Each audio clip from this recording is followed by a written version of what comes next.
Hello there! I'm Squire Callahan Ridgeborn, almost a battlemaster, always a wizard, and tonight I am joined by Deathlilly Megatron Sunshine, a four-belted knight out of Polaris. Sunshine, welcome to the show. I'm so glad to have you here. Well, thank you, Callahan. I appreciate you, asking me to be here. And long-time listener, first-time caller, if that makes sense. I've seen almost every second of at least one video, probably more than one video, maybe one video. But I'm Well, very who's to excited to say? be here, and I'm sure we're going to talk about a bunch of really cool stuff, I bet. And I'm excited to talk about Barbarian. I even wore a sash just for you. There's no silver because I'm a hipster, and I'm super stoked about it. All right. Well, before we get into our normal interview questions, Sir Sunshine, you've got such a unique name. I've got to ask, how did you arrive at Deathlilly Megatron Sunshine? Well, I've told the story a few times, a few places, but I'll try to keep it interesting and unique for this. Like many new players, I was the victim of not choosing my name quick enough. Now, mind you, I didn't choose my name within the first 3 days or the first three play times, and they were like, "That's it, we're naming him." And the debate, because I showed up in bright yellow on my third day, was either Lily or Sunshine. And the group basically decided, well, why don't we just call him Lily Sunshine? That'll be excellent. And I was like, yeah, I want to be popular. The whole turmoil of meeting new people and wanting to be Yeah. a part of this group. I just said, sure, yeah, why not? I'm down. And from there, it basically just kind of stuck, and I had opportunities to change it, I'm sure, and I didn't. The death part and Megatron have their own stories that kind of go in there, and I've told those recently, but the rogues, Termis and them, had some fun at Keep like 2016 or 17, and he felt I needed a better name, because if you're going to shout your name at the top of your lungs after victory, it should be a name with some pizzazz. So he thought Sure. Megatron was better. So I'm just like, cool, I'll add Megatron. I'm not going to change it. I'll add it. Why not? So it became the kind of middle name to be a member of the Chosen, the Torches, Sacred Order of the Righteous Brotherhood of the Chosen, Combo Warrior Warriors of Bob the Unforgiving. I had to have a D or A name, which is super not Okay. held up to this day. But one of the members decided that Death could be my name, and then I was like, well, let's be Deathlilly Megatron Sunshine, and now my name is ridiculous. So that's the condensed decade plus of name generation that I've ended up in. That's what I am. What a fun and unique journey. I really like that. So so we know how you got your name now, but how did you get started in Amtgard? I was super not into it originally, which is pretty funny. I was probably like 20 or 21, something like that.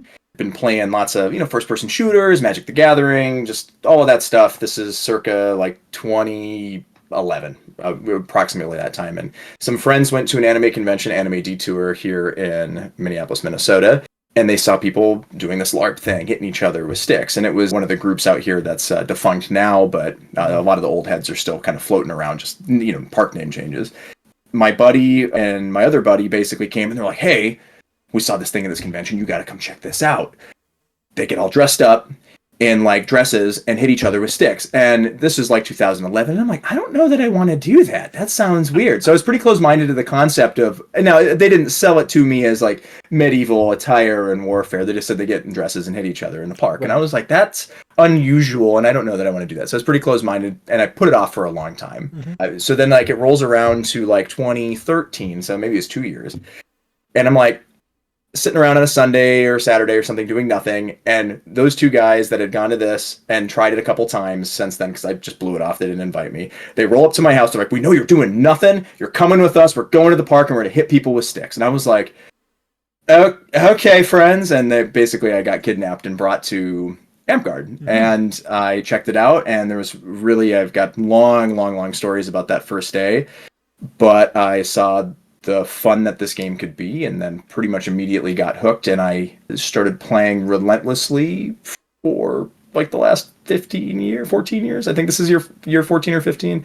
And I mean, there was a time where I hadn't missed a single play day, a weekend or practice or whatever it's only recently now, after so many years, that I started missing days, and that's its own thing. So I've been obsessed for for a long time, and that's pretty much how I found it. A convention led to that I didn't go to, led to some friends thinking it was cool, and I got hooked after getting kidnapped to go play. Wow.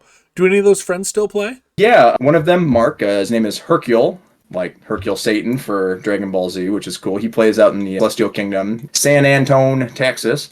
And the other guy is sort of local to this area. I haven't seen him in quite a few years, so I would say he probably doesn't play anymore, but I think that's more for personal like health stuff, and I won't put his business out there. But yeah, one is still pretty active, the other one hasn't been active in a little bit, but had been up till the last couple of years. Cool. You are a Knight of Battle, and you have multiple Paragons. What Paragons do you hold? I have 5, and I get this confused all the time. It just seems kind of weird or pretentious, but Assassin was my first... Let's see, I'm going to get the order right. I think it was Assassin, Barbarian, Warrior, Wizard? No, I've screwed that up already. I had a Master Archer from 7-7. That was my first one. And my first one in the new rule system was Assassin, and then Barbarian, Warrior, Wizard, I think is correct. Okay. Yeah. That's quite the resume. I'm a little jealous. That's a lot of very diverse skills you got there. Well, I think that what it really comes down to, and maybe this will be a question later, maybe I'm skipping ahead, but being a Paragon in a class, I think, is mostly universal to every class. The skills that really matter is how you do more of the Battle Master related stuff, and I'm pro having a Battle Knighthood. I think there's some hot takes on that, but it is an important aspect of the thing that we play, and those skills are what I think translate to being very good at every class. And it's not that you can't play them more uniquely. Obviously, if I'm playing an archer, I'm not doing the same thing as I would be as a barbarian in this case. But there are skill sets that really matter. For example, target priority, like who I should be fighting, where I should be fighting, how do I reinforce particular points of the field, where am I best suited to try to win game objectives, who am I working with? Like all of those concepts are more important to some degree than understanding the class to the absolute most expert level. And that does say, like, but you're supposed to be a master of the class. Well, yes, but mastering how to play the game then exemplifies your ability to play basically any class. And there's obviously skills with casting and shooting and throwing and fighting that all matter. But those, anyways, I got really good at those skills, and then everything kind of started to fall into place with the classes, I think. Okay. And I am fairly confident that because of that, I can push into other classes, and that's my intention is to go farm more Paragon hoods if I can. But I think what it really is going to...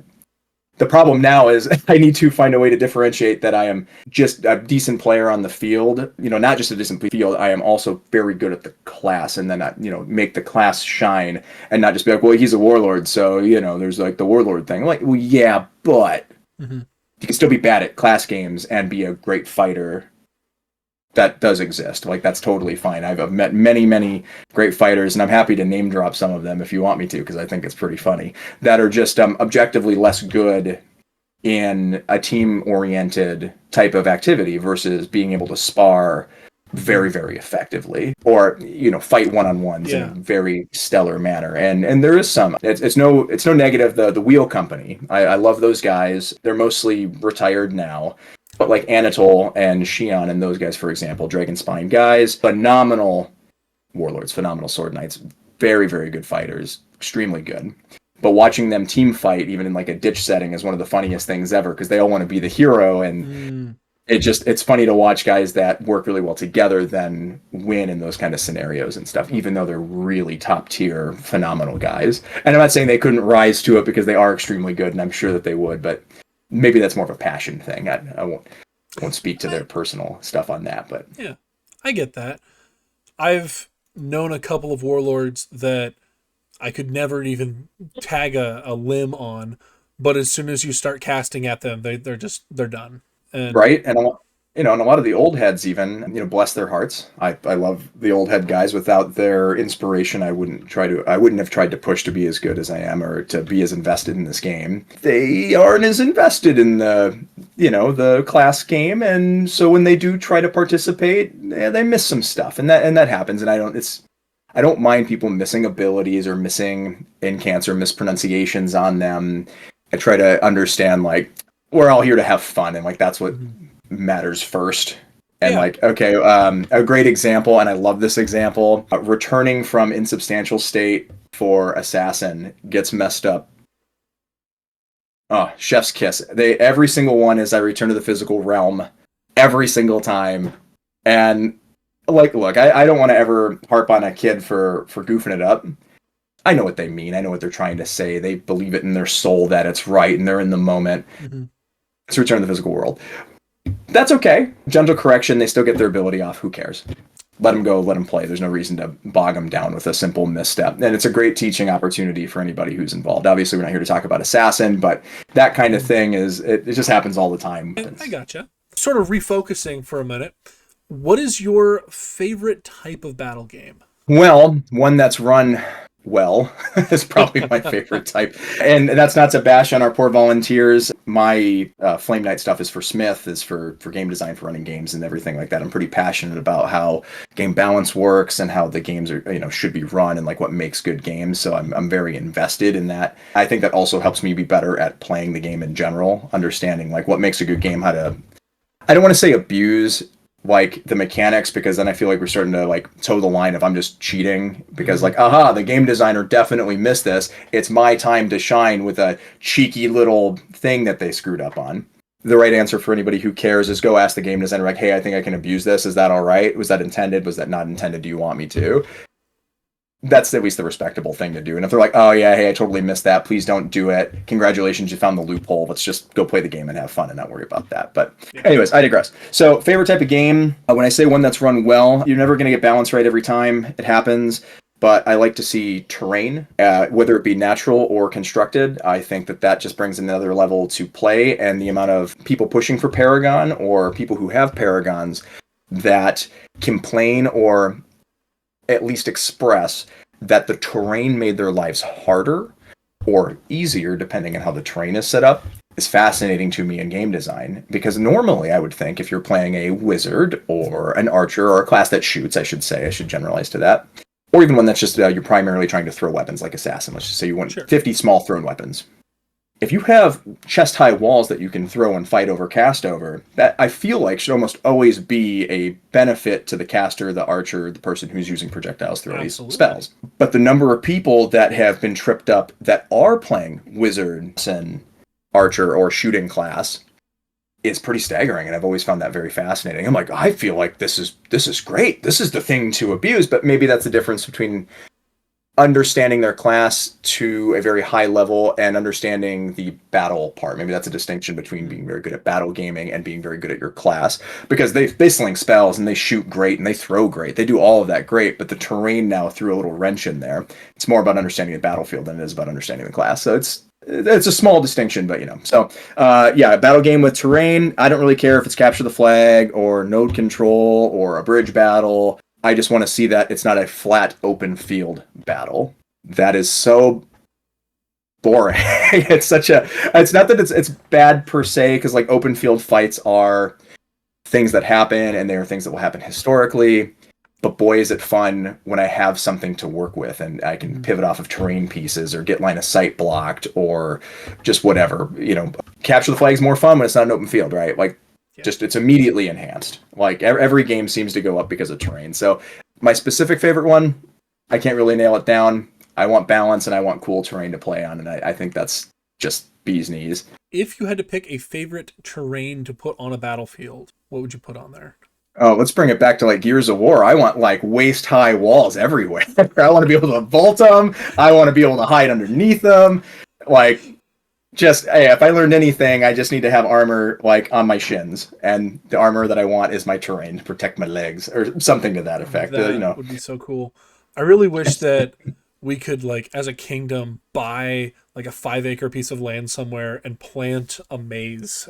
There are kingdoms that are doing that, and they don't necessarily own the property, but there's ones that do like corn maze battles. Like Rivermore, for example, has a Curse of the Great Pumpkin, I believe, is the event for them that is played in a massive corn maze. Or at least it has been historically. I haven't been there in a couple of years now, so like, but it had been around since I was kind of mid, like 5-year newbie to pretty current. So that's a place that does. Polaris up here has the form is always a little different, but there's a winter event in February generally called Dungeon Day, where they construct about a mile of tarp maze inside a hangar that quest through. That's usually nowadays it's a quest, but it doesn't mean that there hasn't been battle games that have been run through maze-like terrain features in that regard. Yeah. So there are places definitely doing it. it's about kind of reaching out. So like never let your, you could do it. Like it's just it can be a little challenging. You really got to get a lot of people invested to want to make something like that happen. But even waist high, you could PVC. It'd be a little expensive, but Yeah. labor of love. It like turns into these fantastic memories for people, and it's always better. All right. So focusing in on Barbarian, because that's what we're going to talk about today.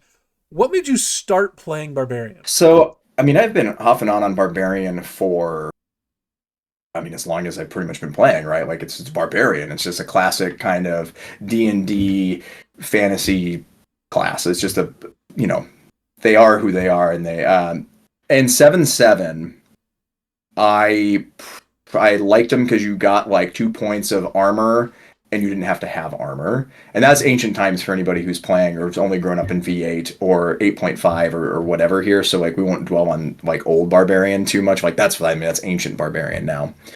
Not even talking about version 6 and before. I didn't play back then, so I can't speak to them. I've heard they used to eat grass to heal.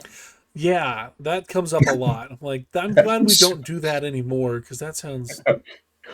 Well, I'd almost like to see the return to form. It adds a little bit of flavor. It adds a little bit of fun. Now you've got, like, we're getting so far away from flavor. So anyways, to get back on it, because I'll get distracted on class. In V8, before they made their changes, and now, like, so many changes have happened between, 8.5 and 8.63 here. Fight After Death is awesome.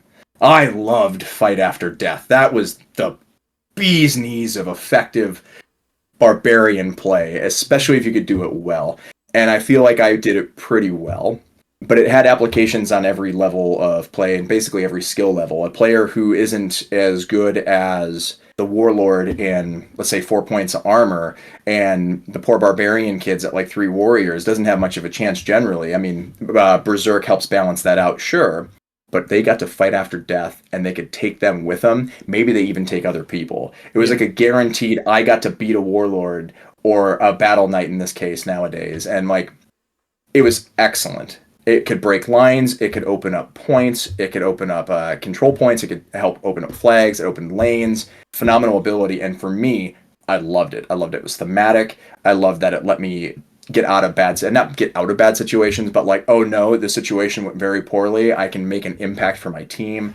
It was an extremely effective ability. And then as I got better at fighting, the class just naturally became better and better for me. So as time went on, being able to heal myself, very, very cool. At basically any level of play, I'd say I went to an event by myself.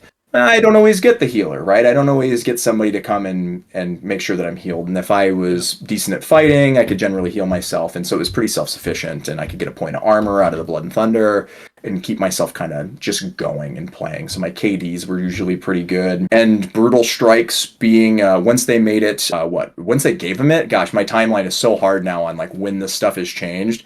Brutal Strikes per life when it was chargeable was excellent, because if Barbarian was a problem fighting after death, Barbarian countered Barbarian, so it was excellent. As long as I kill them with Brutal Strikes, they're never going to get to do their Fight After Death. Sweet, Cursing and Suppressing has always been good, and making the Brutal Strike recharge ×3, that I feel like that was a really good decision that they made.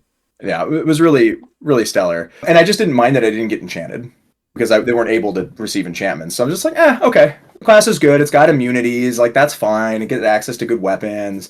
And I basically just like, cool, I get to do a little bit, not of everything, but the better I got, the better it seemed to be. And I just really gravitated to it. Nowadays, to talk about 8.6, since we've been doing a lot of playtesting, and it's kind of weird to talk about this, because who knows, this could just change again and change again and change again. So it's really hard to be like, this is definitely the way to play this class, or this is the thing to avoid. It's sort of challenging. I don't like Rage. I like Rage, but I don't like Rage. It's a cool ability, but it's not a replacement for Fight After Death. It just isn't that. No, it feels bad, because like this was the argument I made against Rage at the beginning. Rage is not this like mechanically the same as Fight After Death, because Fight After Death took a player with a very low ceiling and gave them the ability to, like you were saying, go fight the Warlord. You can run up to the Warlord, you're immune to everything they can do, and you have 7 seconds to hit him as many times as you can. With Rage, you get 7 seconds of verbal immunity, which is really nice, but that is a win more button. because Yeah. it takes the, like, how do you beat a warlord? You throw magic at them. If you're throwing magic at the warlord and they say, I'm filled with rage, well, for the next 7 seconds, all you can do is run away. Whereas it used to be the other way around.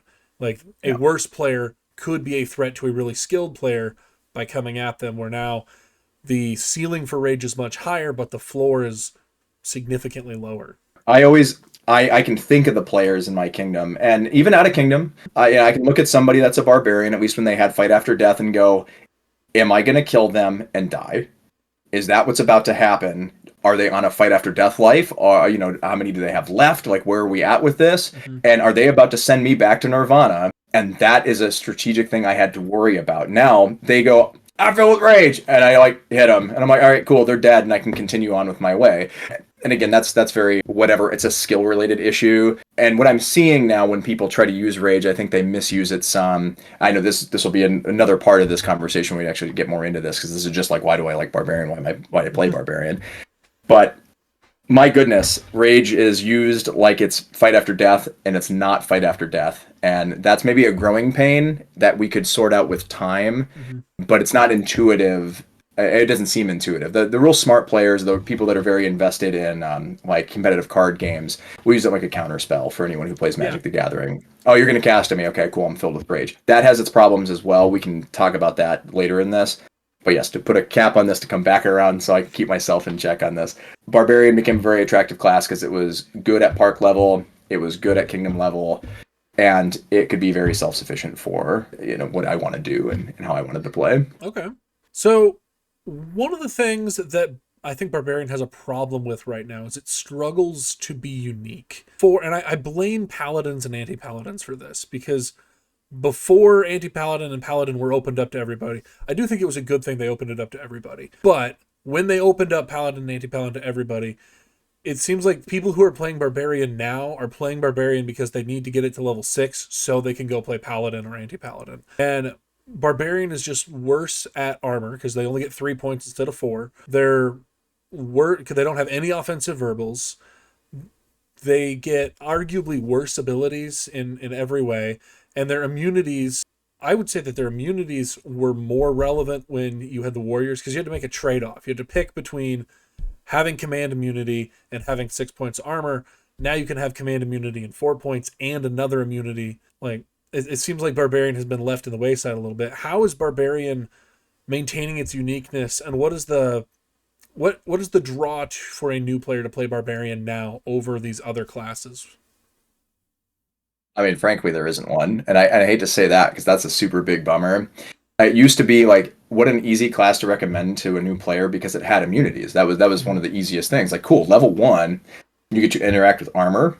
Very cool. Like 3 points or less. We just get to break that. Sick. A pro command. Awesome. And pro subdual, which is admittedly a lot less common these days. But whatever. You had immunities at level 1. It was a great, easy to enter, friendly new player class. You could just kind of jump in, and they got to wear armor if they had, or if there's loner armor, all melee. Like, they could use whatever they had. It was sweet. Now it's hard to recommend it because, like, I don't know, you could just play druid or assassin or any of the. I mean, don't play bard. Like, that's terrible right now. Which is again, that's anti-paladin and paladin problems. That's because of their existence. I play AP, play P. I mean, any of these classes they're generally better. It's really hard, and like I'm here to talk about the pros of Barbarian. But it's really hard to want to play Barbarian right now. If we are going to talk about them having 8.5 with Fight After Death, I'd recommend it right now. No problem. They have a place. Hell, the kill trigger change absolutely hurts them. That turned it into a skill-based class, not a newbie-friendly class. It is absolutely not. I get to choose one of my multitude of abilities to recharge on a kill. That sucks. I'm pretty okay at killing people, and I don't want to do it because, like, well, I guess I get one of my abilities. Most players don't seem to get more than 1 to 3 kills a life, maybe. Mm-hmm. That's probably about right. So unless you're really exceptional, like really good, or you ran backs or something, like whatever, good positioning, you're going to get to use like 1 to maybe 3 abilities off of that kill trigger, and you don't even always have them queued up.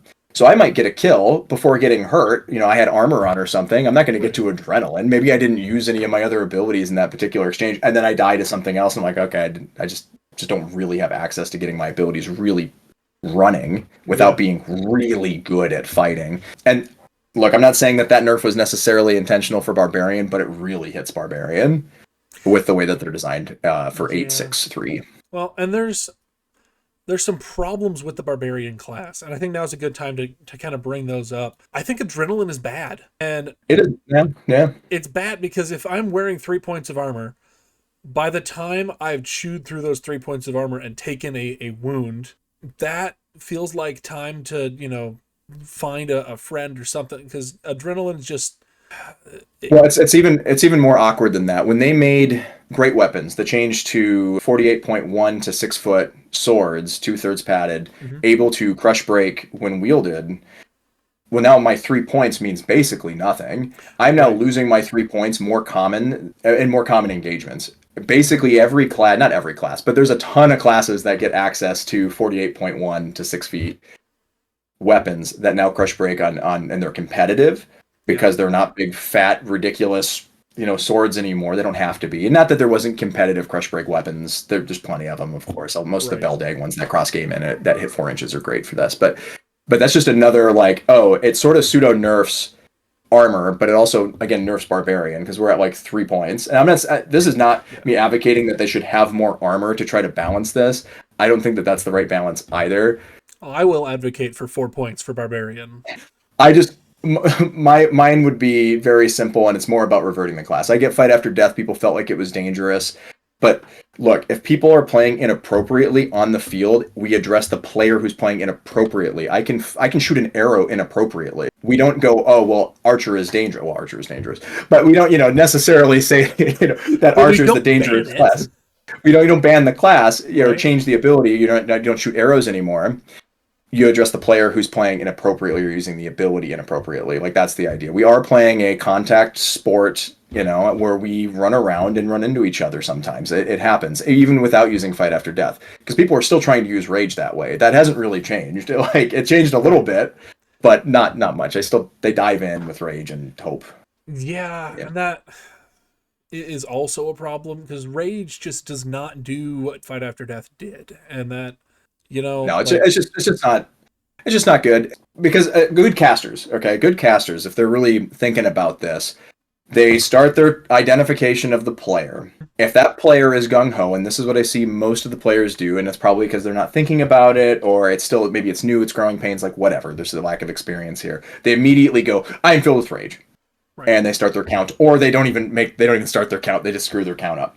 Well, nothing's stopping the caster from stringing out their spell, like casters have done forever, to make sure that they make their spell last over 7 seconds, or however long they actually need. Let's say they didn't, they filled with rage immediately. It's oh, cool, they're already at 4 seconds. It doesn't mean I can't start casting on them. As long as I finish my spell after their 7 seconds, they're affected by the spell. It doesn't even give them protection from a good caster. Correct.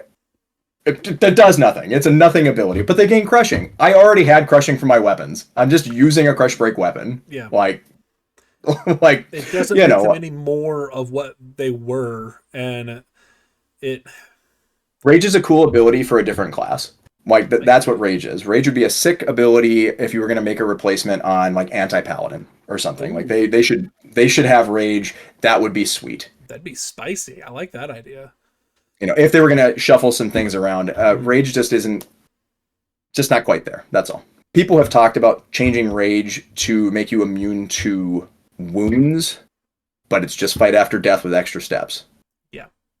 And people are still while you're alive, which I guess technically is worse than fight after death, because you can still be affected by whatever. Someone finger a death's me when I start rage. Now I just die, and oh, okay, cool, fine, okay. People can interact with it more, but it's still going to not stop people from diving right into combat if it's about safety, which I don't think it was that unsafe personally. I really don't. Yeah. And again, I've seen significantly more people being unsafe with a polearm than I have ever seen anyone being unsafe with fight after death. I mean, I've had one example of a person in the last year that was fighting inappropriately with fight after death, and they ended up getting a suspension for it. There were 9 reports of the person's misconduct, and which is crazy, because 9 people being upset about someone's fight after death is pretty wild, but they were basically body checking through people when they would fight after death, and you can't put your body on another player. That's inappropriate. It's an illegal contact at that point. And we addressed it solved itself. Like the monarchy came in and took care of the problem. And so, yeah, the fight after death, I do feel like it should have been rechargeable, and it never. You only got 3 at max level with look the part. I was like, okay. And that was Barbarian's biggest issue for the change when they had fight after death, was the class felt like it ran out of steam. Like stellar class for 20 or less minutes of play. Well, I remember when Blood and Thunder used to be per refresh, and that was terrible. And those were bad times. And it really hit good class once they had the ability to recharge some of their abilities. Now fight after death runs out, but they're not totally out. They still have to, I brutal strike. I got to find some time to recharge. It's only charge times 3. It's just recharge times 3 is basically free. What are you doing? Yeah, that's nothing. And if they want to, they could fix the class by reverting the class. That would fix the class. But okay, I'm not saying they couldn't change it to make it still new and fresh. This is more of a problem, and you mentioned it earlier about like the subclasses here, or the archetype classes.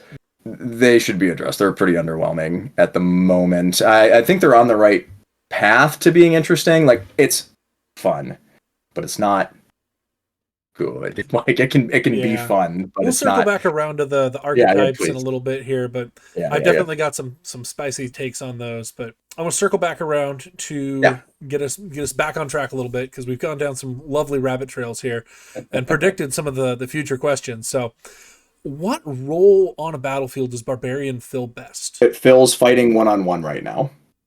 If we're talking about 8.6.3, and again, it's not even the best one-on-one class that you could play right now, which is my hardship. I don't want to just knock on this. They were phenomenal at being able to skirmish, go and fight against numbers, because fight after death was always a threat. Players had to play around this threat. We just got to leg this guy. If we hit him in the chest, that could just be our squad of 3 people versus this one guy. We could just lose this whole engagement. So they could fight against numbers before. They could break lines. They were a line breaker. It was amazing. They didn't have to do it from a flank. They could do it from the front. They could do it from a flank if they wanted to. It was an option. They had options.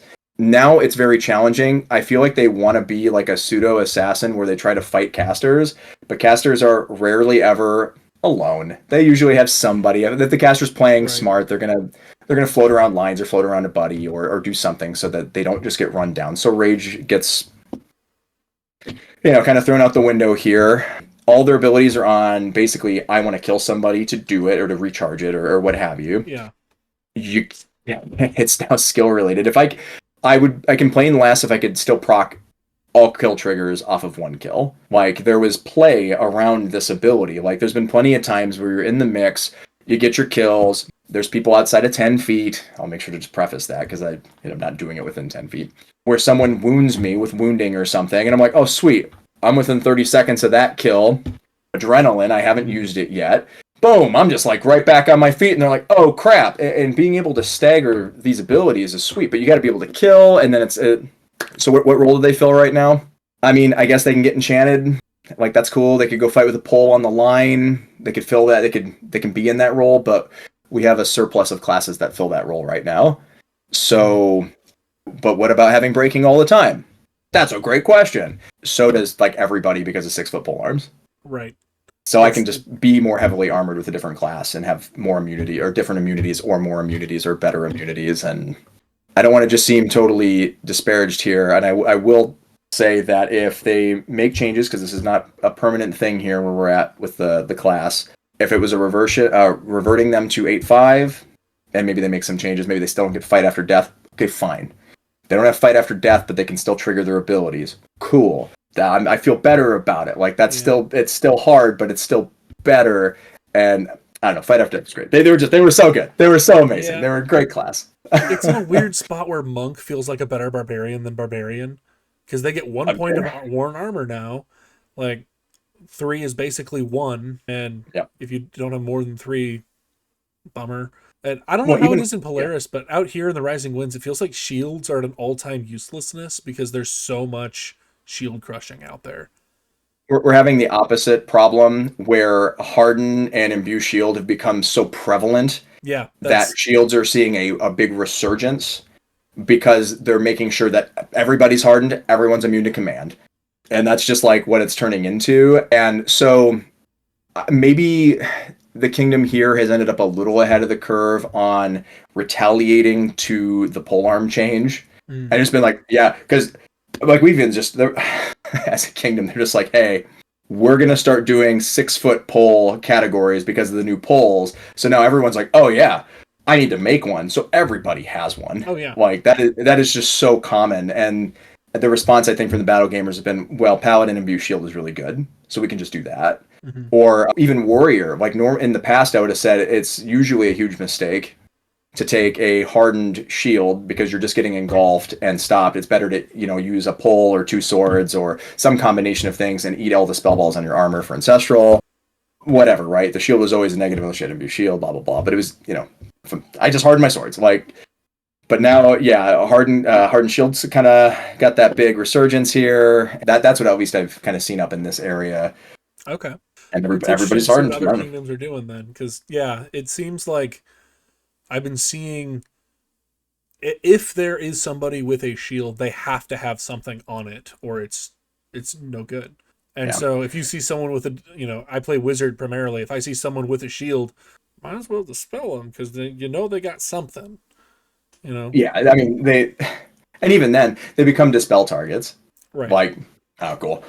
We're just gonna dispel them then, I guess. And God, Warrior's in such a bad place too.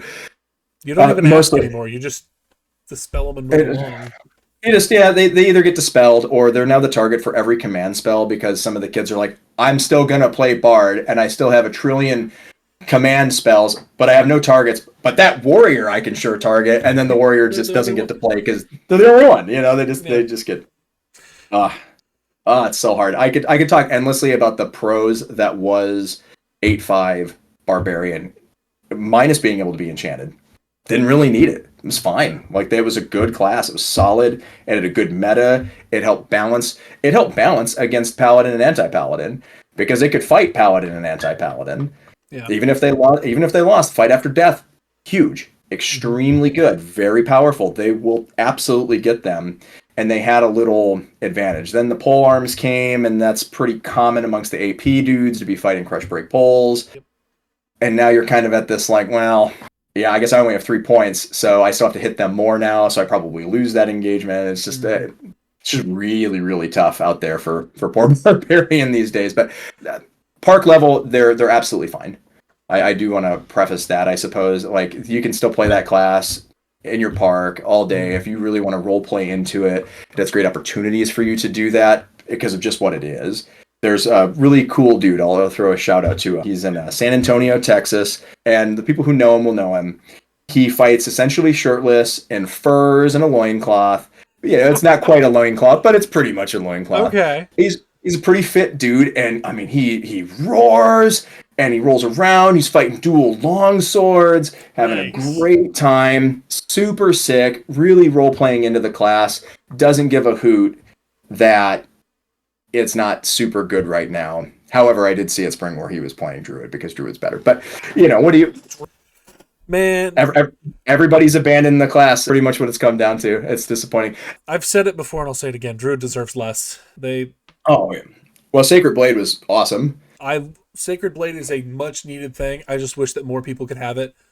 Because the paladins I know are doing the imbued shield thing. They want to be guardians for the imbued shield. All right, look, I am just a humble player who is not a paragon at Paladin. I promise you I will be, and I will ride Sacred Blade to the top. My lord, is that an incredible spell. I just don't know if people don't quite realize it. But it's better. It's hardened. It's all my weapons. My Madu ignores their magical armor and wounding protection. So when I play Barbarian, I prefer to use sword and a Madu. Okay.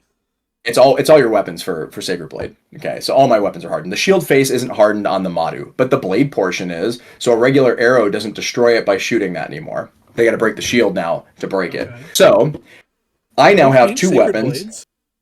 Sorry, the last time I read it. Now, obviously, I could be wrong. It could be a misinterpretation, but nobody has corrected me on this. So I've been rolling with it because it's awesome. Yeah, let me see. Where's old Pally here? Let me look at this.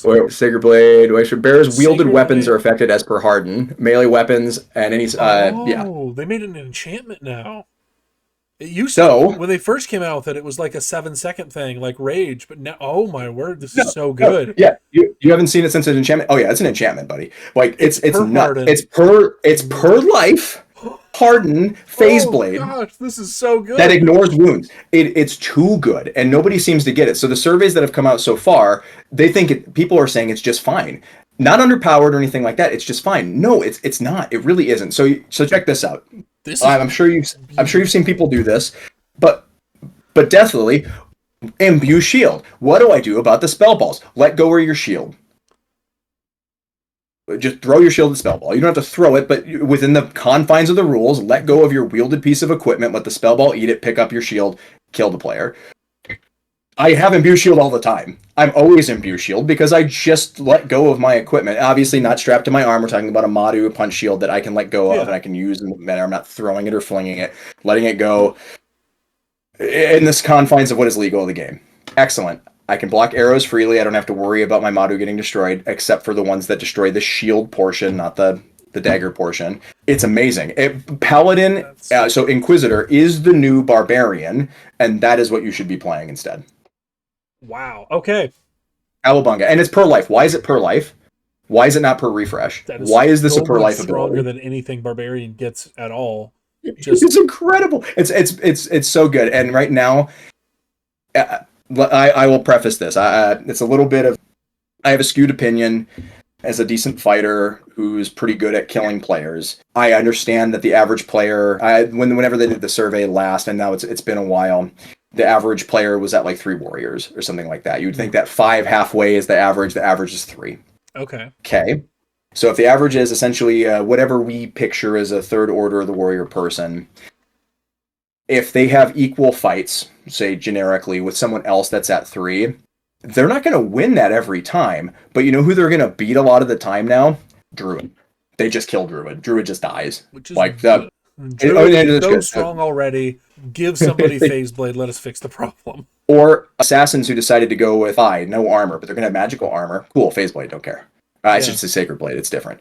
But yeah, they just, now that perk of their class is sort of pseudo-nerfed because Paladin's Sacred Blade is so good. And any class that does that, Barbarians who don't want to wear physical armor get enchanted. Same problem. I mean, it's any class that doesn't want to wear physical armor, but they're just, it doesn't give me a lot of incentive to, I don't know, it's good. It's just, it's so good. And I think I must be nuts because everybody's like, imbue shield, imbue shield, imbue shield. That's the way. I'm like, just let go. It's okay. I want to play with this new Sacred Blades thing. This is amazing. Enjoy it before it gets nerfed. There's no way. I'm taking crazy pills maybe, but like I think it'll get turned into per refresh. And maybe it gets to be rechargeable. Maybe it's not rechargeable.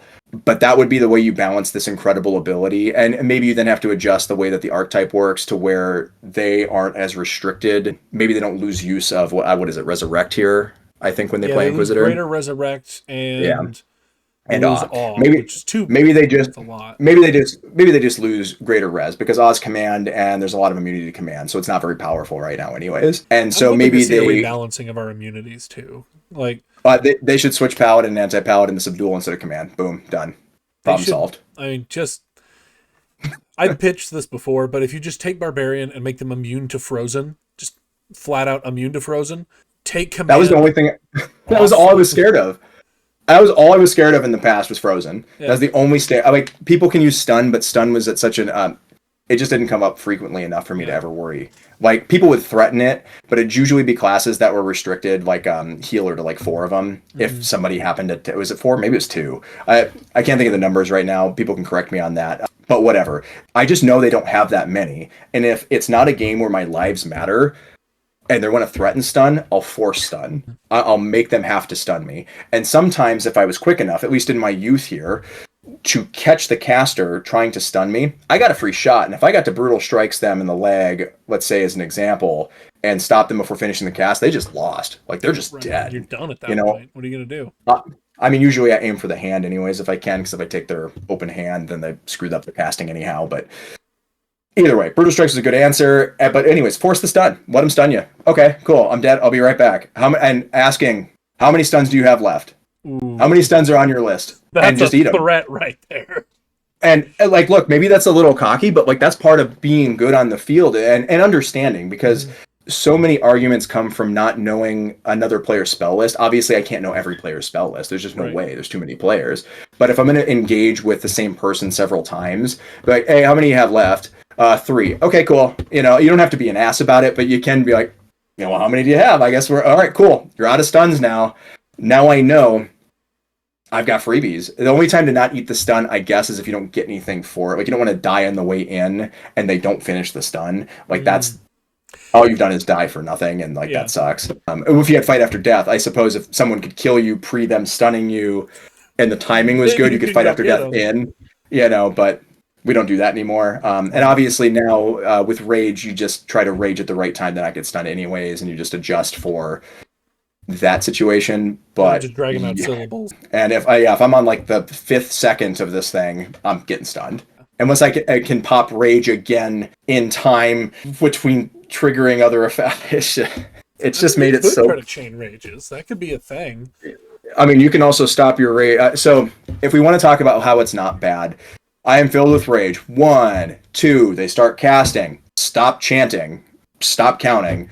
I am filled with rage. Start a new one to break up their. It's the same way. Like if someone wants to cast on me when I'm playing assassin, I vanish from. Okay, didn't finish. I step into the. Nah, we're gonna play this. You're gonna finish your spell. You're just staggering your effect. I am filled with. You're just charging down the field. I'm filled. Just running. And it's my biggest problem with this, because it's so cheesy to have to string out these abilities. People want to be competitive. I don't blame them. I definitely do it from time to time, more at kingdom level stuff or visiting stuff. A little bit. Are you trying though? Well, yeah, that's true. You got to try to win, but I don't worry about it at Park. Yeah. It's Park. I don't need to, and it's good practice. You know, that should be a good place for education, teaching, practice, and then if you want to show out at Kingdom and really perform, or when you're visiting kingdoms, makes sense. That's where. It's kind of what local park is for, but you know, you got to have people to play with, and if you're a wiener at Park, you're never going to have anybody to play with. So you know, don't kill your park. Don't kill your park. Anyway, we totally tangent. I don't even know where we're at anymore on this. I just Oh yeah. Okay. So now that we've talked about all barbarians' abilities, which barbarian ability do you like the best? Well, that's a good question. Fight after death. we don't have that. So good, but this is turning quickly into the Fight After Death In Memoriam podcast hour. In Memoriam, that's the name for this one. In Memoriam, Fight After Death. Deathlilly, sad, big sad. Now, if I have to pick one currently that I like about this class, and it's so hard because everything is kind of stuck in a weird position, I would have said like their immunities were good. You know, now that everybody else has pretty much the same or better immunities, that's hard, but they were such a good class to just jump into for that. Like those were fantastic. I liked the thematics when it came to adrenaline, being able to heal through the violence. I thought that was really kind of cool too. Maybe could have used a better name. Maybe that was better as like Blood for the Blood God or something, you know, just like getting something cool in there. Blood and Thunder, just been Steel Life. Yeah, at that point it's just basically Steel Life. But I like that they have the thematic. Yeah. Blood and Thunder is good. If I'm playing at Park level and I wanted to kind of pug around and not have to worry about putting my armor on, when I played in Texas, it was hot. It's like 100 plus degrees on some of those park days. I don't want to wear armor. It gave me access to it, and that was really nice to just be able to hop in and like, cool. I got my point. I can ignore a wound. Yay, I'm excited. Oh, that's the other nerf too. Fireballs. Fireballs ignore that. Yeah, fireballs just murder you now. Like I don't even get to ignore the fireball. Like it was sick. I just eat it to the chest and go. It was just so. The thematics, my headcanon on this is you got the wizard and they're charging up like their Hadouken or their Kamehameha fireball and they shoot you in the chest and you just brawly through it and it didn't matter to you at all. Every wizard that didn't realize that was about to happen, not necessarily because of like a lack of like, hey, I have Blood and Thunder active or whatever, just forgetting, not knowing whatever. The look on their face and the panic and the flee would be so excellent, and half the time it was just funny, and I might not even chase him at that point because it was just so cool to watch him be like, oh hamburgers, and watching them flee, hilarious. And it just fed into the fun thematics of what the class was, and it was really, really cool. So Brutal Strikes is undervalued. It was good when Fight After Death was good on Barbarian, because being able to Brutal Strikes them down was good. I mean, it's still like fine if you're like trying to fight a healer and you want to keep them suppressed or something. But If cursed was harder to remove, I feel like it would be better. Like the curse nerf is wild too. It's mostly because of the buff to healer that curse is bad. I mean, it nerfed Assassin's Curse as well. They were so good at life pool games, and now that I can just raise dead through cursed, who cares? Well, and then you get like Greater Release is the number one spell that healers experience. Like, well, it definitely was. I don't know that it is now, because I mean, I'm not pulling barbarians out of fight after death anymore. Yeah, like that's true. And they can just take raise dead. It's death. It doesn't care that they're cursed. You could just raise the cursed player anyways. They're back in the game. They're suppressed for like 30 seconds. They're still cursed, but whatever, they're back. It's bodies on field, which wins objectives. Bodies on field's how we get these game points. Like, sure, they're cursed. That's unfortunate. But I can still keep pushing without having to worry about it. Resurrect is kind of bad now. Like, I mean, it wasn't always great before because lives didn't matter. But, I don't know, raise dead me. It's faster. I just, whatever. I'm just in. I'm cursed and prone. I'm suppressed. Who cares? I just doesn't. Yeah. So it's interesting. A lot of the changes have been nerfs to a lot of classes or mechanics that I'm sure you wouldn't know without playtesting. So like, good that we're playtesting. Yeah, like that's great. But yeah, if I got to pick one, first level Berserk Immune to Command and Subdual. That's my favorite ability. All right, I want to talk about the capstone ability a little bit. That Blessing Against Wounds has changed. Like we were just saying, Fireball, no, you can't get rid of the Fireball anymore. It is now it is now unlimited, not per life. It used to be per refresh. Do you remember when that change happened? That happened while I was out. It was 8.5 somewhere. 8.53. Was the Christmas one or something. It's been like that for a while. Okay. Now I say a while now, but yeah, that was great. I thought it was a mistake back then that making them have unlimited Blood and Thunder, unlimited Adrenaline, rechargeable Brutal Strikes, which I thought they should have had anyways, is great because now, man, if you're good at killing, it's a good class. But the average player, like we kind of established, is 1 to 3 kills. It's really not that damning. Yeah. So, and if that helps them push to the 3 kill mark, okay, that's good. That's fair. Like, that's fine. Blood and Thunder nowadays probably needs to be a lower level ability than the 6th level ability. Mm-hmm. Like, if you wanted to make this new player friendly, putting it at like level 2. They probably don't have armor, so this gives them an opportunity. You still have to kill someone, and that is so hard for the new player. They basically don't get any kills. The average player, I think it's 1 to 3. A new player is not the average player.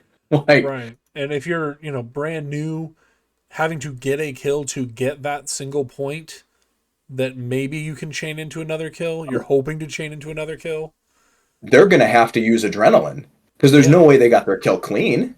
Mm-hmm. I bet they got wounded. They're new. Well, and most new players don't have shields yet because shields are a barrier to entry that's there. And so they're at best probably going Florentine. Very real chance that at level 2 they're doing single short still, and they're just trying. They might have 2 swords, a loner shield maybe. They're not going to get through the combat unscathed very often, which means because of kill trigger now and how it works, they're going to have to Adrenaline. Mm-hmm. They're not even going to get to use Blood and Thunder, even if they were level 6. Even a level 6 player is somewhere in the 6-month time frame of play, depending on how often they play. Let's just say within the 6-month newbie. Okay, 6-month newbie probably still has to make that same decision. They probably own their own shield now, and a sword, maybe a Gambison. If their park is really supportive and stuff and helps them sew or what have you, or some hand-me-down stuff. Mm-hmm. But they're going to get 1 kill, and they're going to have to choose. Yeah. And it's probably healing themselves. And that's the rough spot of it there. So if you were going to move Blood and Thunder to 2, what would you give them at level 6? They need an adjustment on the class. Is basically what it comes down to. They don't have that premium ability now that says, oh yeah, that's my 6th level ability. They don't have Sacred Blade. Right. My goodness, that's a 6th level ability. Barbarian that makes me go, ooh, I really want to level Barbarian as fast as possible. Like fight after death would make sense at 6th level for me. It's a player now that is experienced, at least 6 months newbie, let's just call it that, where they understand safety a little bit more if it's about safety concerns, because my guess is most of the players that were doing something unsafe were the players who were level 3 and using fight after death, I could who don't really that. know, and they just jump You've in. been there for Like, if you're doing once a week, you've been there for like 3 months, if yeah, that. You can it could be almost make an faster. argument for making fight after death your 4th or 5th level ability, and then making it rechargeable for 6. Sure. I mean, if it could even be in an archetype, totally fine. Sure, Like, I like that idea. it still cuts down the number of people that are probably using fight after death, because I know I'm not necessarily in the minority here. Kind of am about rage, which is weird. I feel like I talk about it with just a generic populace of people, and they're like, well, it's a really good ability, it counters magic. And I'm like, just wait. When people start staggering spells better, you're gonna have a bad time. Like, it's gonna be a dead ability for you. But I get crushing. You can with a polearm anyways. Like, all this stuff is kind of handled by equipment. So rage is cool. Rage is not a 4th level. It's not even like a 2nd level ability. It's like a 1st level ability. You just throw it in. I don't know. Give it to Anti-Paladin. Let's take something from Anti-Paladin and give it to Barbarian. How about that? let's give them Void Touch. I don't know. Why not? Oh, that's a hot take right there. Okay. So Just all those earlier APs you were being talking purple. about doing, did you say longsword and a Mardu for Barbarian? I know I'm much better with a short sword. I would just like a 35, because that's my preference. That's what I practice. That's what I play with most of the time. Mm-hmm. And like an 18 to 20 inch stab only Madu is what my preference was for Barbarian. The fight after death was very powerful. It gave me protection from heat weapon. If they're not heating the Madu portion, the blade portion of the Madu, then I have my sword. And if they're heating my sword, I still have my Madu. And the number of casters that get punked, and it's crazy. It's a shield. It should be very obvious that this Madu is coming. It is a weapon. And for whatever reason, in the heat weapon matchup for me, they heat my sword. Makes sense. But most casters are single sword. Mm-hmm. Maybe they're just a dagger and they're really going verbals. And their answer was like, yeah, we'll just heat the sword, or we'll destroy the sword. An archer shoots my sword. Okay, bummer. But I still had that Madu coming. And so the amount of times I could press in and still win in the engagement, if they're 3 points of armor, cool. I hit them once, it's gone. I hit them again, they're dead. Right. I only have to pop them twice with that Madu to make it very effective. It was a very powerful tool, and I mean, it's just now going to be excellent in Paladin's hands. People just aren't there yet, and I think that they will get there, and they'll understand. It's pretty nutty, but that combo was good, and for a very long time, and most of the time, I'll have like a dagger or something on me. It's cumbersome to take a second sword. I like to take a second sword, but belt frogs are unreliable. Sometimes that sword gets hit by spell balls or something. Not necessarily a problem for Barbarian, just in general. So I just have gotten used to not playing with that on me. I also didn't want to get pinning arrowed on anything that was important. Another reason that Madu was so good. Just let go of it into the arrow that they shot at me, because they always shoot it right at your chest. They always shoot it right at the shield. They don't think that I'm going to let go of it, and if I'm paying attention, it's not too hard to go, cool. They wasted their specialty arrow, at least in this instance. They have to reload. They got to try to fire again. Right. Very complicated. And if they're at about 25 feet, if they're not committed to running, I'm going to catch them at 25 feet.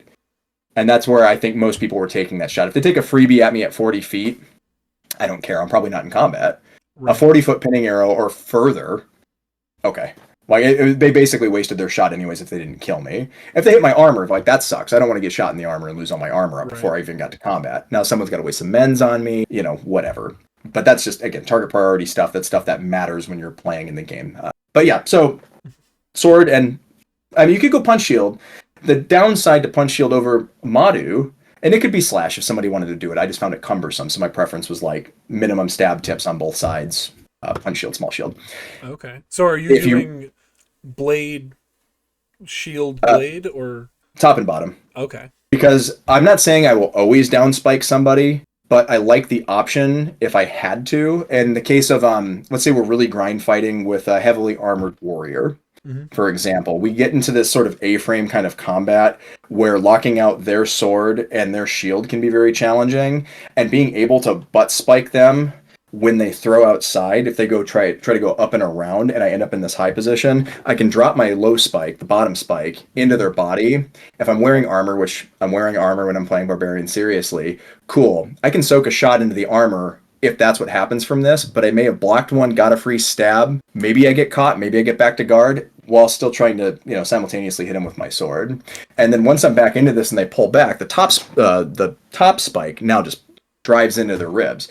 It doesn't have to be mean. I say that it sounds like it's mean, but you're able to drive into that pocket that's on their person, at least when they're right-handed, and it's a right-handed sort of shield fight. Same thing with virtually every single armored class. The difference is if I did lose that engagement, fight after death now means I'm in a really good position to, Right. I want to get hit in the chest, I don't really get hit in the arms, and so you were able to win that. Fight after death, let's say you lost your right arm, you weren't out of a piece of equipment, and you can still do a lot of damage with your now crushing, breaking Madu, that you're just stabbing everything for 7 seconds while you run through and you roll through on your fight after death. So like it was really deadly. It was very, very good. And putting a lot of time on that was good. You could use other stuff. Like you could use a long, like down spear-esque Madu if you wanted to. Like that's fine. Let's say a small top spike. Okay, cool. For me, it was just a little cumbersome for the style where I wanted to push in and grind with opponents and try to break through lines. That was generally my preference. If I wanted to change what I was doing to fit like the team comp, maybe I fight polearm. For a long time, I was using a like 7-foot crush break sword. They had to be fat then, so I had the 4-inch cross section, and that was pretty good for winning engagements with 1 or 2 people. Okay, but it was still a great weapon, and you're still having to break through their shields. Now Harden again is very prevalent today. It wasn't super important before. The imbue shield makes that hard, so like I don't even know that's a good suggestion for Barbarian right now, unless you're line fighting versus trying to skirmish with a couple of people. Whether that if it's with teammates, it's better, right? You can do anything if you get your team to back you up. But thinking solely as I need to win engagements against numbers between 1 to 3 people, because that always seems to be the case of the amount of opponents that if I'm sort of positioning or flanking into a spot, you got to respect it's battle target priority on the field. If the warlord cares about battle gaming, or anyone in your area that is good at battle gaming, they usually are a target priority, so they're going to get more attention unless someone just didn't notice that they were there, and that's usually more rare. So those players get targeted down. Understandable. It's not a gripe. Makes sense. Do it. You want to win the battle games? Cool. But if you send one person against the barbarian that's not of similar or better skill, at least in the 8.5, they could just win that engagement, and then you have a barbarian who's a ticking time bomb of ruining your line because people thought they had it handled. And when you hit that line and now die, I can give up my armor to kill. So I'll refocus here. In your line fight, okay, if I can skirmish on the right or left flank, doesn't really matter to me. That's all situational depending on the field, the objectives, whatever. I don't want to fight in the center necessarily. It's not that you can't, but what I want to do is win my engagement adjacent to the line fight that is happening. If I win that fight unscathed, excellent. I'm going to hit the line, kill as many people as I can before I pop fight after death, and clear, 10 people.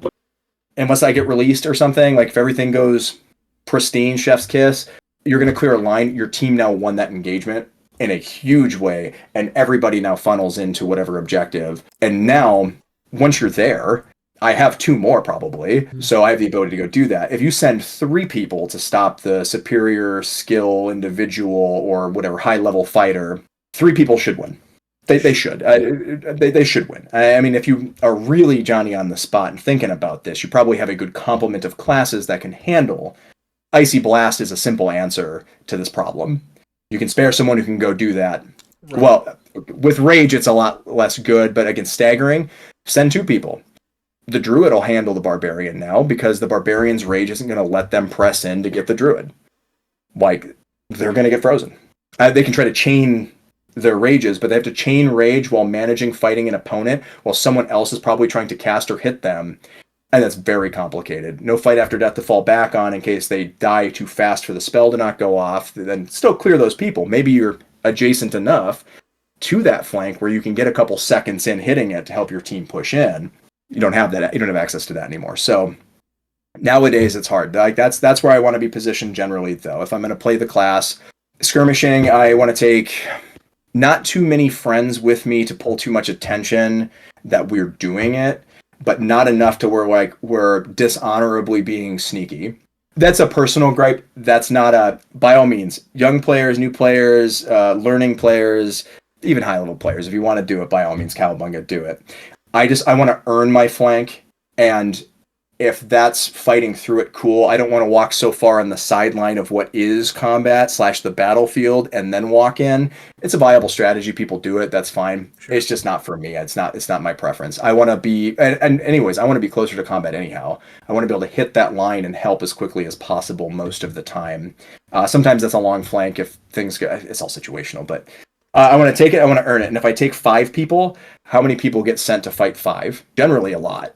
If one person waddles over there, that's fine. That one person's boned. Maybe they kill somebody, they get a good spell, maybe they win a good fight somehow against the 5.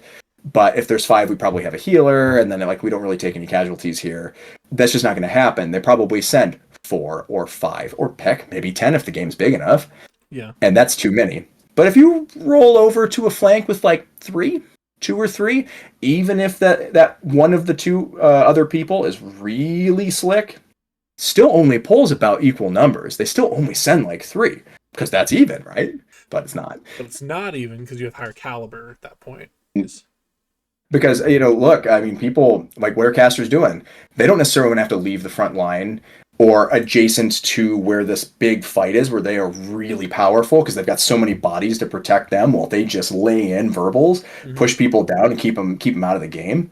Are you going to go stop the flank of like 3 heavily armored dudes if you don't have backup? Probably not. You're like, hey, there's dudes flanking on the right. Someone should address this problem. I still need to cast so our team can win this crazy battle in the middle or whatever it is. Yeah. The archer's not going to do it. They're going to take one shot and get run over probably. The assassin can get themselves out of jail, if they want to blink or shadow step or whatever, but that doesn't mean they stop that run. And then your paladins, anti-paladins have to come. I mean, that's not bad. Like, that's good. If I'm pulling APs off of the line or paladins off the line to come and have to fight over there, like, that's a good position to be in. And if it's just like fighting to fighting, Berserk is good. And 4 points of armor is not a super big deal if you're in 3 points of armor and they don't also have breaking. You should be able to, let's say, skill for skill, if you're about equal, Barbarian can win those engagements, and I think they should win those engagements more times than not, because 4 points, 3 points, right. Get them, sweet. They're gonna have to hit me a bunch, 1, 2, 3, 4 times, and I only have to shoot twice. Essentially, right? And that's even assuming everybody's got perfect kits. It's easier to get kits that have good coverage now and have higher point values. So 4 points has never been so easy, but that's not necessarily a bad match now. Warrior's the worst matchup. I don't want it. I don't want to fight Warriors now. Okay. I lose to Warriors now. I didn't before. I do now. What changed in that matchup so much that Warriors are superior now? Fight after death, basically. It all comes back to fight after death. They can get their armor back and you can't.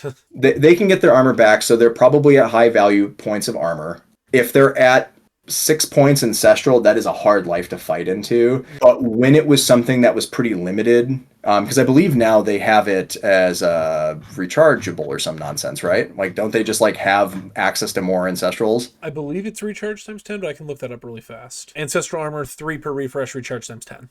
Yeah. So now, and that's what I was pretty sure of, is that now the matchup is horrible. They are probably on an ancestral life every engagement with me.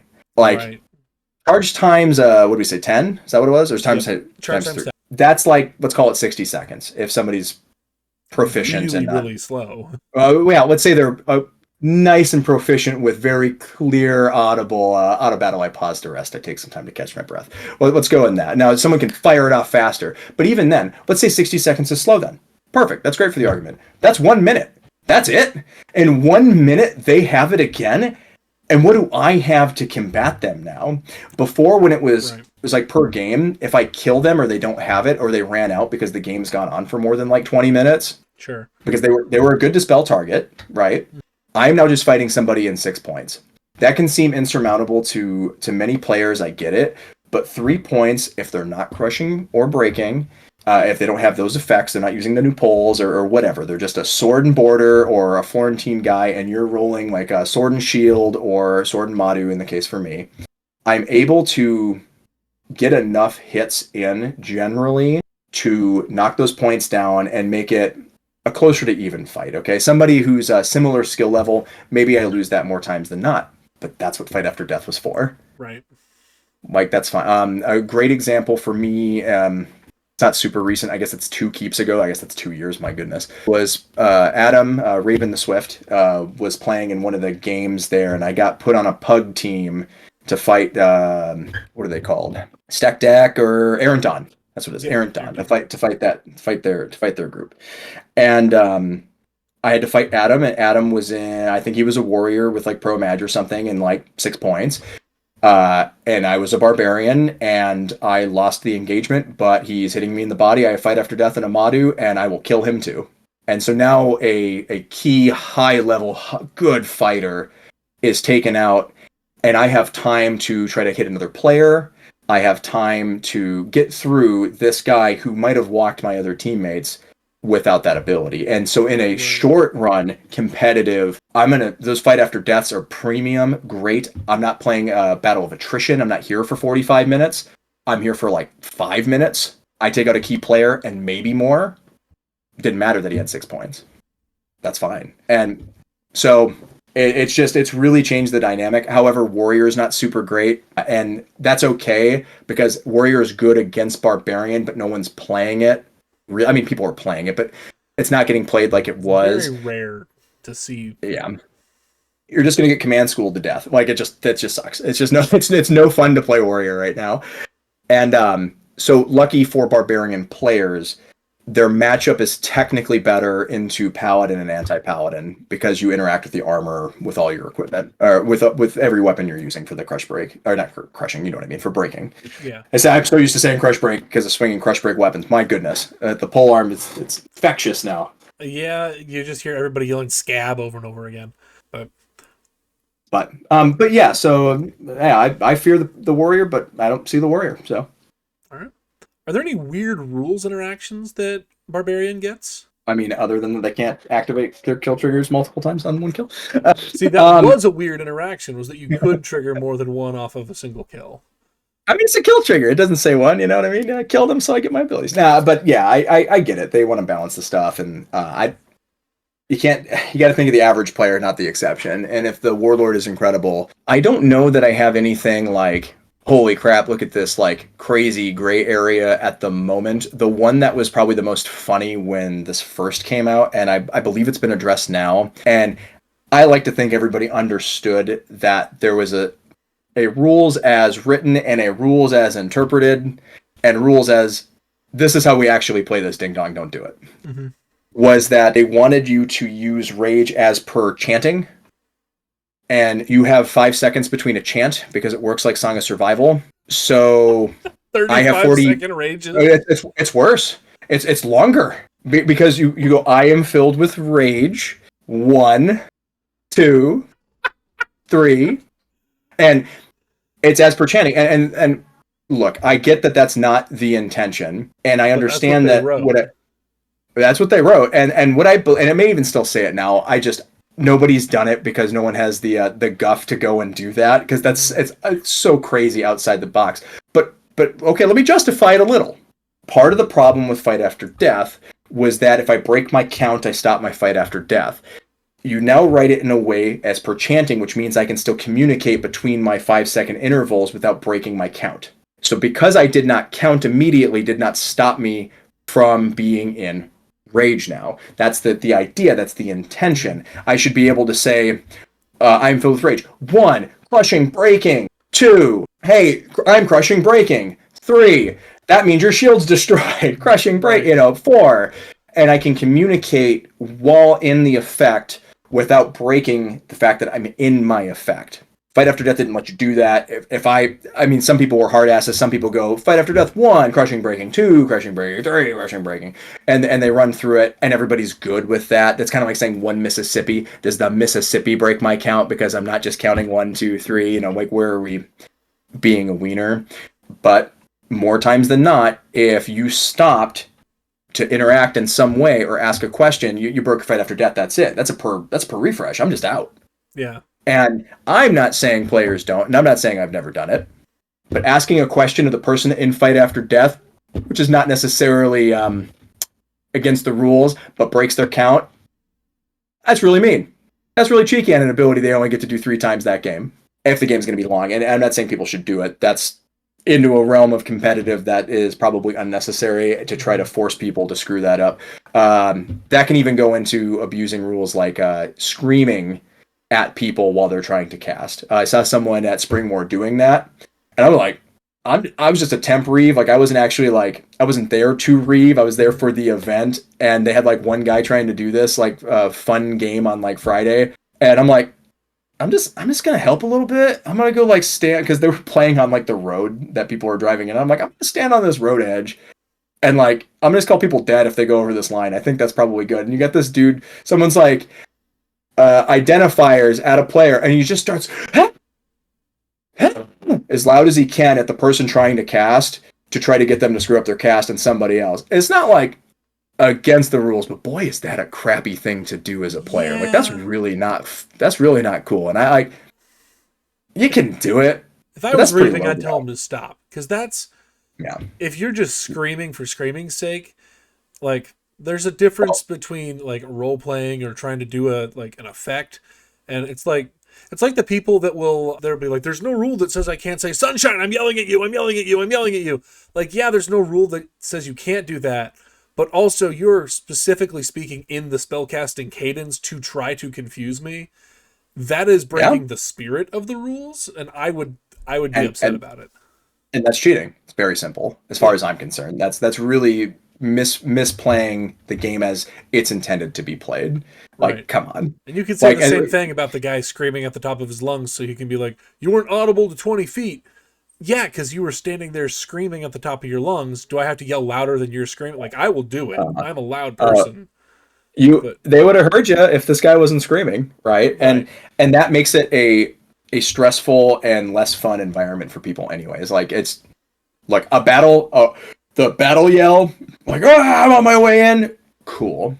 Every time the caster tries to speak and you just at them, come on. Yeah. That's lame, dude. Don't be that way. But yeah, I digress. I've gotten again the rabbit hole here, kind of down this on random stuff that wasn't the question. Honestly, I forgot the question now. Like where we were at. Oh, interactions for the rules. Yeah, so that was anyways a very abusable verbiage, because it said as per chanting, and it may even say it here if like I glance at this thing and like I can happen to see it. Let me just look for like 5 seconds. Failure to count ends the effects now. Caster must count this time out loud. Arm breaking for 7 seconds.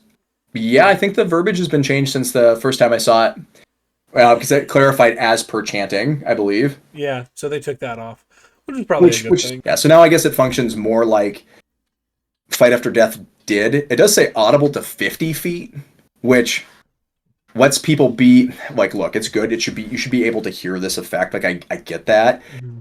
But that gives people some legs to be like, I couldn't hear you outside of 50 feet. However, I don't know who's complaining about that, because they're probably interacting with a caster specifically. Like, who's the guy 53 feet over that way? That's for extension. Say again? That's absolutely for extension. Yeah, it's for extension. If I'm extending a spell at a barbarian and they're like, I'm filled with rage, 1, 2. Yeah, that makes sense. 3, and I finish my spell, that's a feels bad scenario. So I think you could equally say audible to the caster that was attacking you, and that would be equally relevant. Yeah, no, that makes sense. Yeah, extension, makes sense. I just feel like people just they belt it out. Honestly, the biggest mistake I've seen now with people using it is they pop it like a counter spell and immediately fail to count. Oh, yeah. They go, I'm filled with rage. And I'm like, are you going to count? And they're like, oh, right. Because you stopped counting, I'll just finish my spell, because I only care at the end. That's mostly been at park level, so no one's been like really like mean about it in that way. I think everybody's been like, okay. They stopped their spell. The person casting never finished it, so they just start casting on them again. And it's nice of them that basically both players stopped doing what they were doing. I guess the rage player used rage. It countered the spell, and then they just cast on them immediately. And I'm like, okay, well, fair enough. But yeah, no, any other stuff? I can't think of anything specifically right now that's like, the class is sort of simple. So there's not too many interactions that are like crazy. I guess they can take enchantments now, but you're just, it's just not mattering really. Well, that's a good segue, because I want to know like, with barbarians getting enchantments now, is there a best enchantment to put on a barbarian? I mean, you would say like magical armor, I But guess. they You should could be give them, wearing their 3 points already. Like if you've got an but idealized yeah, barbarian kit, what yeah, enchantment are they're, you hoping for? I Like, guess you go to like getting, well, having immunities that you didn't have from magical armor. I guess Iron Skin, for example, being pro flame is good. You're not getting heated, I guess. Yay. yeah, like adaptive Like protection at that point does the you same could, thing without yeah. wasting the refresh armor. I Uh-huh. mean, There's like just better targets is the problem. The same issue is that the mhm. class is, it now finally has access to this, and everyone was worried that it would make it too good, but we've seen power creep in the classes, which is Mhm. fine. I mean, they're trying to add new things and make them interesting. It's gonna happen. Balancing on a national game scale Oh, it's a nightmare. is so hard, and I don't, I'm not dogging on the V9 people for this. I know I have griped about abilities here, but do understand, I get it. It's super duper hard. I do not envy the position that they have put themselves in, to deal with this. It's challenging. Do I have all the answers? No, for sure not. But what enchantments do I want? I don't know. I guess pro magic would be cool, so I don't get frozen. But then I just get dispelled, and like, who cares? I'm just, Yeah. okay. Even then, I never really worry about it that much because I already had decent immunities. Hmm. In the same way that like AP and P can have, they've got decent immunities. Or I guess monks now have a point of armor, so like, nah, I can just go play a monk. Gosh, And forget just getting monks. I'm still mad about that. that it nerfed shooting classes in a super funny way. I love to shoot. Barbarian and Assassin are probably my two most played things to a very high margin. I played the other ones a ton. Don't get me wrong. I had for a while their Wizard had my most credits at like 200 credits or something. Like I just played it a lot. I was like, yeah, woo. But the versatility of Barbarian at the time and Assassin to an even greater extent, being able to put yourself, it's a game winning class. Assassin wins games. It puts itself in positions to win objectives, and it can do whatever. You need shooting, it can shoot. You're good at throwing, it can throw. How many? I brought 300 throwies to a game once.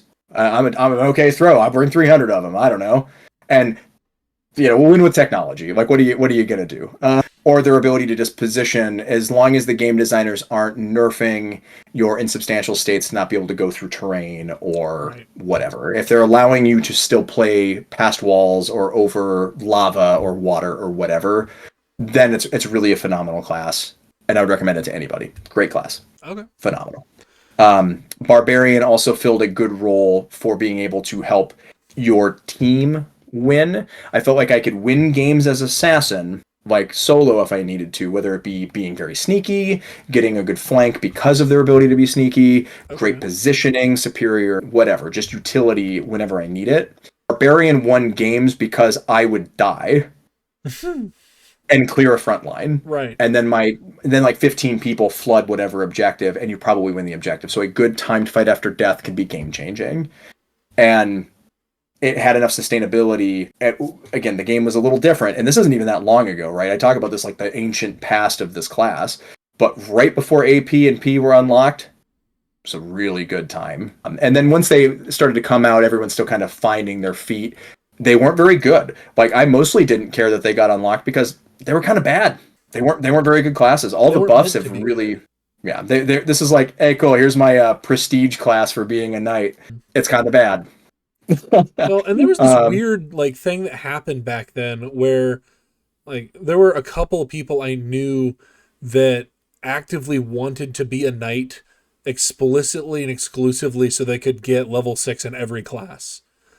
yeah. And they really, really wanted to be able to play Anti-Paladin Paladin. They're like, we know it's bad, but also we can't do it. And so opening up Night of Battle, I think, was a huge and very necessary thing because it always felt weird that you could get knighthood for sewing, and you could get knighthood for community organizing, and you could get knighthood for tournament fighting so good, but you couldn't get knighted for doing the main activity of the LARP, battle gaming. Like, Yeah, right. you could get Weird. warriors for battlefield prowess up to 3 or 4, but Oh, depends on your kingdom. CK was up to 6. Oh, You get battlefield prowess to 6. Polaris is battlefield prowess to 5, and it really depends on your corpora, as far as I understand. yeah, they did ward standardization a while back. I haven't looked at it since then because I But don't care about it, warriors. hey, doesn't mean that the RW isn't sitting in a we'll battlefield prowess to 3. Sure. I mean, Like, cultural expectation's a thing. Yeah. Just not being able to get there by doing the main activity that everyone's coming together for felt like a weird maneuver. And well, yes, we do have some problems with the battle path, and I'll be the first to admit that it has raised a little toxicity and a little bit of spiciness there. It is a good thing for the game as a whole, I think. Dog, tell me about it. So I think it would have been 2 keeps ago. So 2 years. Battle Knight's still pretty fresh at that point, and playing in the battle game at Keep, and I hadn't played in that scale because it's a national event. There's hundreds of people, and it had been a while, right? Of playing in that kind of size. Play at your kingdom. Maybe you got 50v50s. Maybe you get 100v100s if you've got a good event that really is attended, depending on where you're at. It was the most toxic and just awful experience. And I'm like, dang. And they said the stick jocks were toxic. This is hilarious. I've never been screamed at by so many people for asking a question on the field in ages. Like I would rather go jug. And jugging is nothing but horrible time. That's not true. Some people like jugging. Some jugging is very good. It's just crazy. And I'm not going to throw anybody under the bus specifically. One of the people that was yelling at me over an interaction on the field, I'm pretty sure I asked them a question or made a statement about I think it was hey, do you think that was in range? Just clarifying the spell they're casting on me, whether or not it was there. It was close. I could have made the call. It's my call to make anyways, but they were a dick about it. Well, yeah, obviously it's within range. Forget you, guy.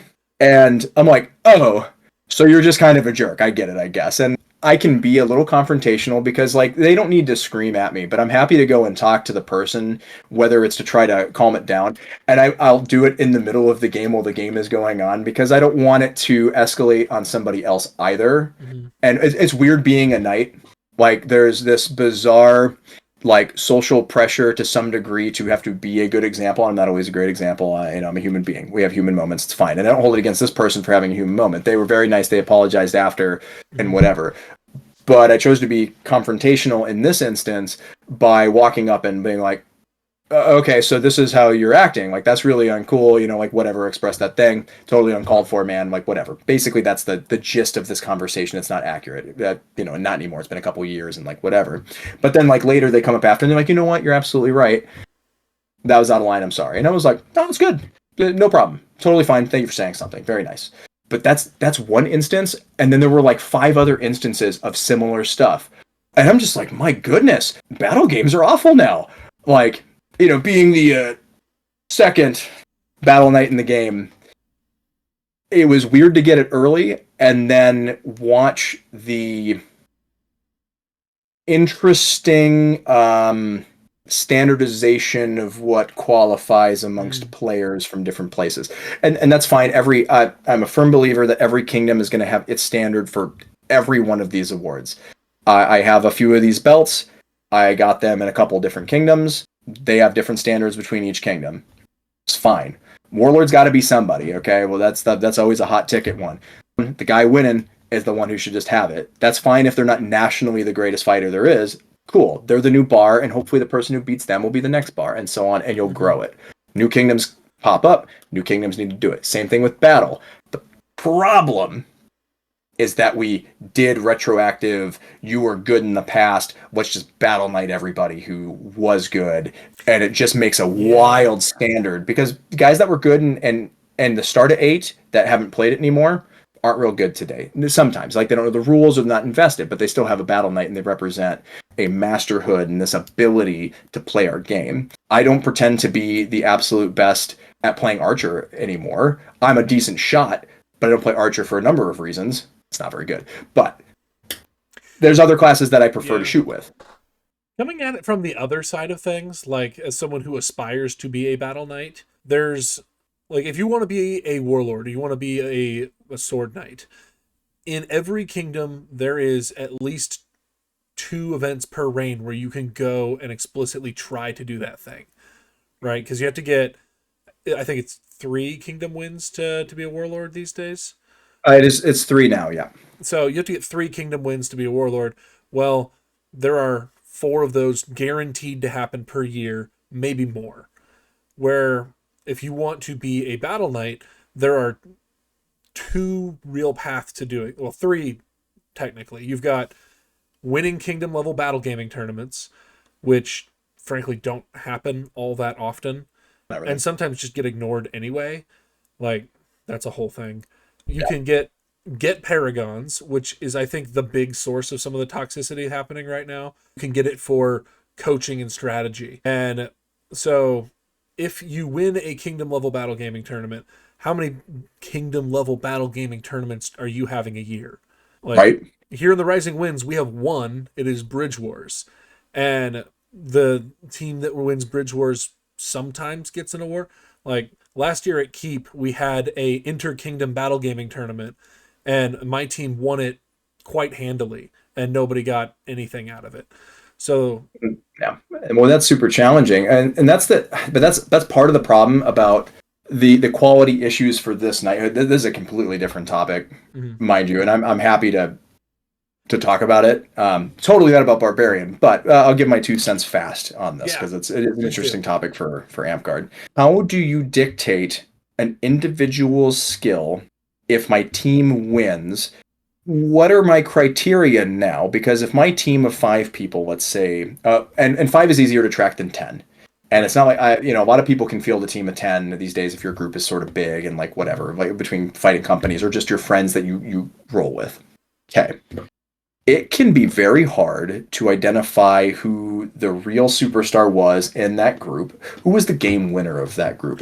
Yeah. Well, what do we look for? I mean, the person who scored the point, are they the one, or did somebody set up their ability to run a flag? Right. To reach an objective. You end up in a spot where you could almost get carried to Battle Knight by a really good team. And that's hard. Like the Sword Knight Warlord equivalent has been, and has always been, a problem for people for like since the ancient times, as far as I understand, is 2-man in a tournament or 3-man in a tournament. What about carrying somebody to the next warrior? Yeah. They don't like that. They don't like seeing that. And now some kingdoms are looser on that than others. That's a cultural thing depending on who was there when they set up kind of how the kingdom works and how they do tournaments. But we don't like it there. So why are we good with it for battle? Now, I get part of this. If I've got 5 people on my team, let's say 6 people, we've got 5 people fighting and you're the 6th man, and you are commanding the 5 to victory to win, demonstrating your leadership skills there, that's pretty apparent. You're the shot caller, you're making those calls, you make those decisions, you guys win the game because you directed them for target priority, where to cast, what to do, how to do it. And obviously those players are going to do kind of what they want anyways, but your ability to command them to victory, I value that skill. I think that's an incredible skill. It's a hard skill to do, and especially with people you don't know. Because who is anybody? Like, I've tried to do that skill for as long as I've been playing this game. So I thought it was super, super rad when this came about. I love trying to direct people to W's. If I never had to swing a sword, that's like the coolest thing ever. Like, and it's shot calling. It's so fun. It's so neat, and it's so different. It's so unique, and that stands out. And I think is easier to identify than like, we're 5 individuals working together to try to win, but who is the superstar? Are we all just battle masters? Right. You know, like where how do you do this? Paragon's a better metric, right? I mean, hear me out. Hear me out. No, you don't. You don't have to sell me on it. There's bad Paragons. Like, there are people out there who have Paragons now from, there are V6, V7 people out there that are holding on to Paragons who, in the current meta, could not make it to Paragon, and are sitting in the Paragon circles, and they're passing judgment on people who are trying to get their Paragons. That is a negative on them as an individual. There is importance in upholding the accolades that you have.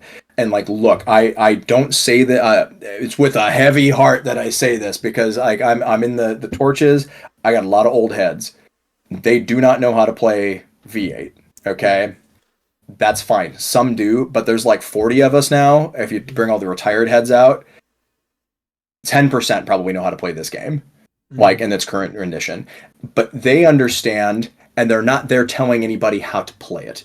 Well, not the class games anymore. They'll teach and they'll fight. They're still avid fighters. They're still good at fighting, but they don't know our game now. There's tactics they may still understand. Sure, how to flank, when to push, what to do there. Great. They've spent 30 years learning how to do that. That's still relevant skills. They don't know the classes.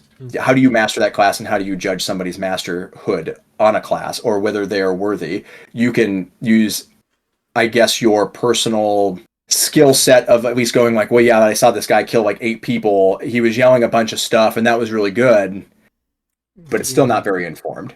Yeah. If you're not present in the community anymore and you're not playing it, you don't understand, you should step back. It's fine. It's okay. We're all going to have to. We all retire out at some point. We all age out or interest out. It happens. That's all right. I feel the same way about knighthoods, though. Like, if you're not upholding your knighthoods, like, should you still have those knighthoods? At that point, put you on the retirement wall and say, good job, thanks for being here.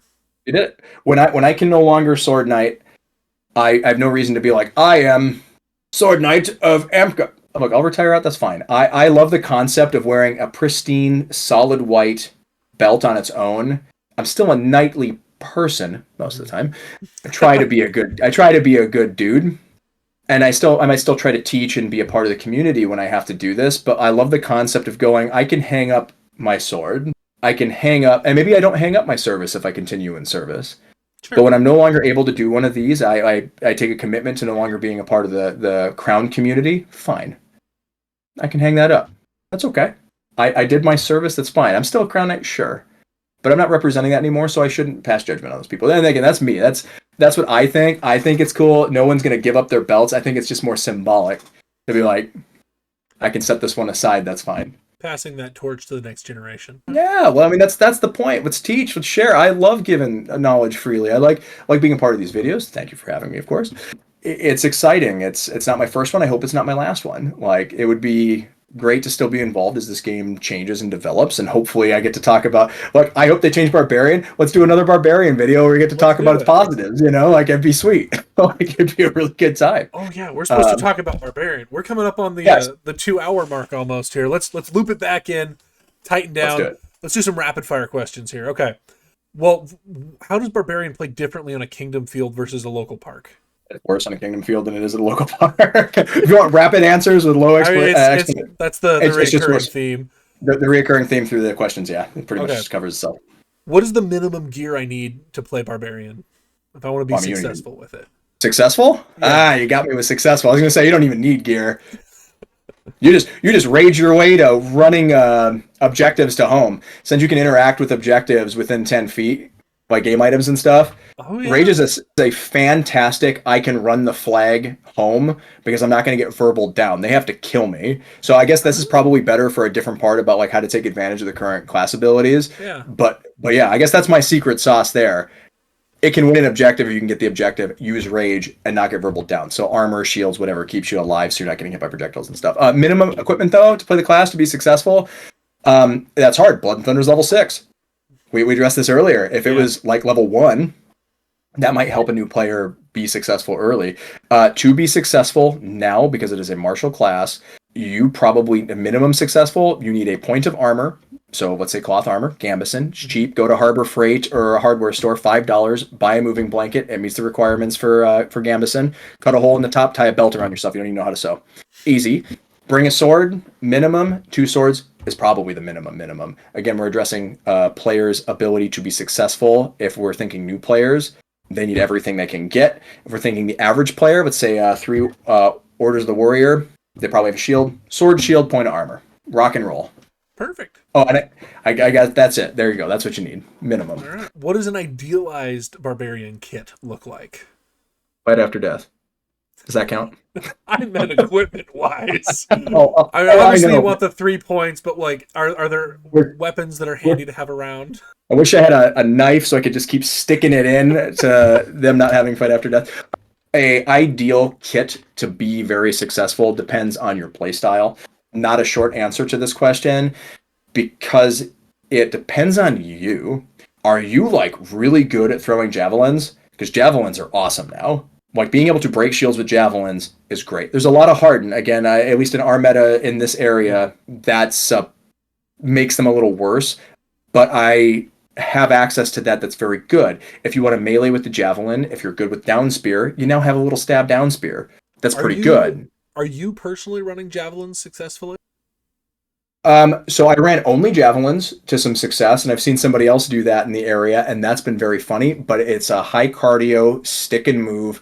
You're throwing like 10 of these things, picking them up, getting your teammates to give them to you. In the same way an archer or somebody throwing throwies would be successful. The more access you have, the more successful you'll be. If you run out, your effectiveness goes down, and the problem is always collecting. If like Elemental Barrage Wizard can be amazing for like 2 minutes, and then you're collecting for 5 minutes. Which is why I never run Elemental Barrage. Like, it's a cool archetype, don't get me wrong. But you're going to spend more time respawning than anything else. Like, your minutes of play versus minutes of picking things up off the ground is just not acceptable. I want to love the build. It has this. If it's a graph, it's like this and then this. It is straight up and then immediately straight down because you're standing there at neglect for too long. That's where I guess getting pages to pick up all your crap for you would be useful. Yeah, but that's a hard sell. Like, hey, instead of playing in this battle game, do you want to follow me around and pick up the stuff that I'm doing in this battle game? Look, that's what the children are for. Hey, man, I've got 2 kids, and let me tell you, they are bloodthirsty. If I'm like, hey, Sam, do you want to follow me around and pick up spell balls instead? And he's like, no, Dad, I want to use my bow and not hit a single person the entire game, but blood for the blood gods. Let's go. Oh, love it. But yeah, that ends up being sort of the problem. Rocks that's all for thematics. I love rocks, and I wish they didn't suck.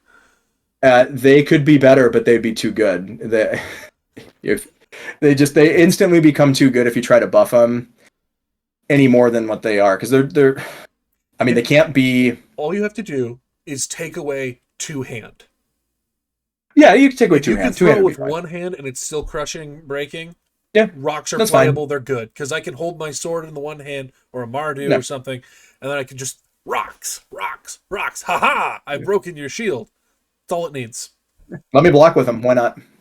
You know what? I like that idea too. This rock is also my shield. Let me block your sword with it and then throw it at you.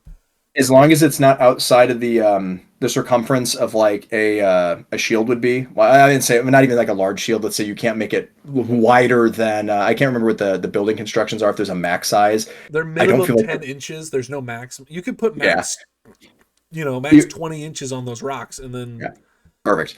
Now I'm not even abusing it. The issue is always, am I abusing the mechanics that I'm allowed to have by like, look at my huge shield that I've got. It's a rock that I have to try to wield like this. It's not as good as a shield. Right.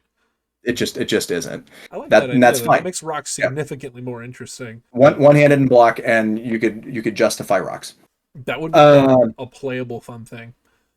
But so circling back, max kit, because that was the question, right? Like, what would be an ideal, like an optimal kit?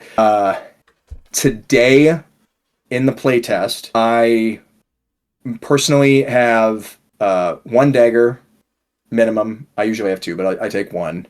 If both my weapons get destroyed, I want to build a cowabunga with something. Daggers don't get in the way. The way I built them for myself is I've got a minimum sized one on my front.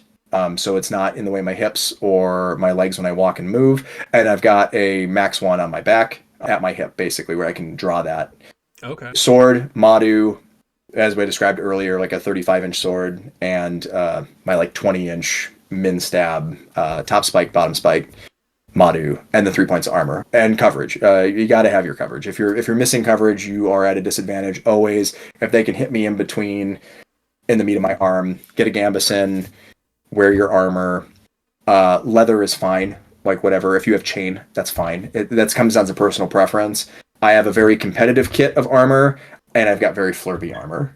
Like it's just some of it's for the fun. If you want to role play through this, I loved it because I sort of mix and matched my assassin kit when I was pushing for Paragon and my barbarian kit, and my headcanon was that I was a peasant farmer for assassin, so I wore tattered like gambeson, and I had like a black leather cloak that was sewn up out of patchwork. And I would roll around basically with my weapons hidden in this big leather cloak, and I would, no, my lord, don't strike me down. I'm just this peasant assassin. I have very little. I would like carry around branches of trees, just goofy stuff, right? Really sell this that I was this dirty peasant. And my leather armor was my I think nice barbarian armor underneath. And so if I ever ripped everything off, so because I could wear all the same stuff, right? Right. When I played Assassin, I wore the torn gambeson and the patchwork leather. When I played the Barbarian, I had a non-torn gambeson and my nice leather armor. But there was crossover pieces, and it let me sort of play like a progression of my existence, which I thought was funny. I went from this poor peasant assassin to a full-blown warrior fighter guy who would go in. And that's just my little headcanon for kind of goofing around with this. And you could ham it up kind of however you wanted. And sometimes I might wear the cloak over my nice barbarian armor, right? And I could rip that thing off, and it was just kind of funny. And it'd make people laugh because I'm like, I'm a barbarian, look at me. And they might see me in that black cloak and be like, oh, assassin. Obviously the sash is there, but like they look at armor, they don't necessarily look at sash. So it was just a funny, wasn't to be cheesy. It wasn't trying to do that. It was almost always just for fun. And I would go into, I literally spawn and yell, I'm a barbarian or I'm an assassin when I'm at the very beginning of I'm alive. And people look at me like I'm nuts, and sometimes they laugh. And I'm like, what? They need to know. I don't know. I'm an assassin. Yeah. I'm a barbarian. I wish more people would do that. If you've got a medium shield covering up your entire sash, that'd be really nice for you to holler every once in a while what you are. People should be declaring their stuff. And now, my goodness. Who is playing Paladin, Anti-Paladin, or a monk, or a wizard, or just the sash color issue? And like how people perceive silver to be versus gray. Don't even get me started on the monk, barbarian, anti-paladin mono sash, where I swear I've seen people play all three with one singular sash. Give us back fur. Let barbarians be fur. Boom. You open up white again. The only problem with that is brown and black fur. It's only allowed for them. I mean, that sucks for the people who want to thematic their sash, but the sash is class identifiers. So like, I don't feel like we should customize that anyways. It should be pretty uniform across every class. That way there's no confusion. It should be very easy to look at someone, know what they're playing. I know that takes away a little, but like when I can already do my armor, I can already do my headwear, I can do my shoes, I can, my gloves, I can do every part of me, but 2 inches of fabric. I meant more that fur is a texture instead of a color. And I feel like I understood. Sorry if my point wasn't there. Even though it could be black or it could be brown, if nobody is allowed to wear I think the texture is visible unless you're trying to be cheesy about the texture. You know what I mean? That's my thought. It worked before and there was a little bit of confusion, but like I feel like it was always pretty sussed out kind of immediately. And then our confusion, because right now the confusion is against how many classes? We like have a lot so much. And if you say very strictly, fur is only for this, period. Plain white sash, plain black sash, plain silver sash, outside of being able to have silver strips or whatever, silver trim on the thing. Like it's plain. This is just plain. This is what you get. I don't know. It's taking away a little customization. Maybe that's bad. That's a conversation for another time. I'm sure there's something. Yeah, that's more of a you can cut this whole part. We'll see. I am going to have to cut this down a little bit, but let's circle back. Do you want to talk about the archetypes a bit, or do you want to skip them because they're in flux and I think they're going to change really soon? I mean, yes. Let's talk about the archetypes. I think they're in flux and they're going to change pretty soon. They're changing. We just voted on a bunch of things because people don't like the archetypes. I wonder what they'll be. Maybe we'll have you come back for a 10-minute segment. What's Barbarian up to now with Deathlilly Sunshine?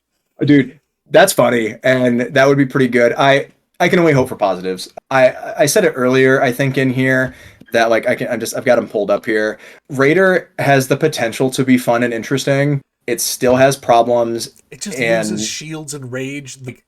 Losing shields is so bad. And the idea is that I can harden my equipment. Look, if I don't care that.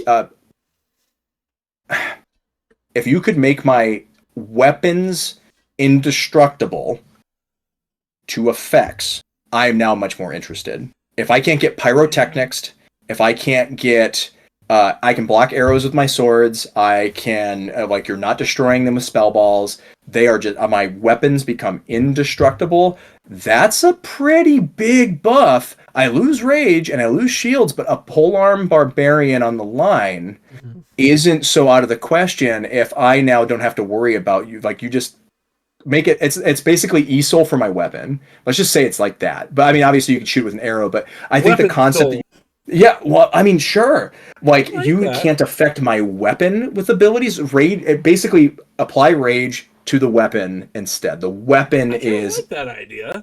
What I was pitching for this was just make Brutal Strike unlimited, because it's not crazy powerful, and I like just. I mean, they need that concept art. They need a buff. I mean, heck yeah, Brutal Strikes unlimited, and I don't know. Your weapon becomes indestructible. Screw it. Done. Can't be affected by magic abilities. You can still lose rage. You can still use shields. Like, oh, my Florentine weapons are indestructible, and I have unlimited Brutal Strike. I'm in. I'm ready for that. I mean, again, that becomes more interesting. I don't know that it's... That makes... It sounds too powerful. However, it's not Sacred Blade, which we've established as blades. Yeah. It's still less than that. It's not ignoring anybody's armor. It just means that I'm not getting my swords destroyed. Right. You can still hit me. You can still kill me. You can still cast on me, the player. Like, you can still affect, whatever. Okay, cool. Finger of Death, you're dead. Like, I don't know. You don't have a rage. You just can't take away my weapon. I like that. It makes sense. Sort of like an opposite monk. It's like the opposite monk kind of thing. That's pretty rad. I swing my sword really angrily, and you just can't break it for some reason. My sword is just upset. Oh, even better example. Ancestral blade or something. Make it take 3 hits. Yeah, sure. Like, yeah, it's now got its own like kind of shield. Yeah. It just changes to that. Something like that. I'm sure there's lore somewhere about weapons of such might and greatness they couldn't be destroyed. Cool. That's right. I mean, look, Magic the Gathering's got all kinds of stuff. It's the Sword of Cauldron. Why not? It's an indestructible sword. It's sick. I like that idea. Like I don't know, it'd be fun. And then I guess you don't have to worry about Harden. Then again, it's changing. I don't know, what's Berserker even? Berserker is just absolute garbage. You can't wear armor, you lose Blood and Thunder, and you gain Momentum unlimited. Momentum is just... Yeah, it's activate your... maybe use instantly charge a single ability stating the name. Get Rage or Brutal Strike back. I mean... Okay, well, but losing the armor and your Blood and Thunder... Well, it's also not Ambulant. Momentum is Ambulant for Barbarian. Oh, okay. I was going to say, under the description it wasn't. So I was just like, this isn't even Ambulant? Really? Look, I read this. I went, this is bad. I don't want to play this one. This seems awful. Why can't I wear armor? Yeah, it's unplayable. You need the armor for, like, if Monk can wear a point of armor, why are you taking armor away from anyone? Sure, reduce their armor then if you want to. If you think 3 points is too strong, it's not. 1 and 3 are essentially the same thing almost all the time now. But I don't know. I don't get. Yeah, okay. I see Ambulant there. I was reading the Momentum, not that gain unlimited Ambulant.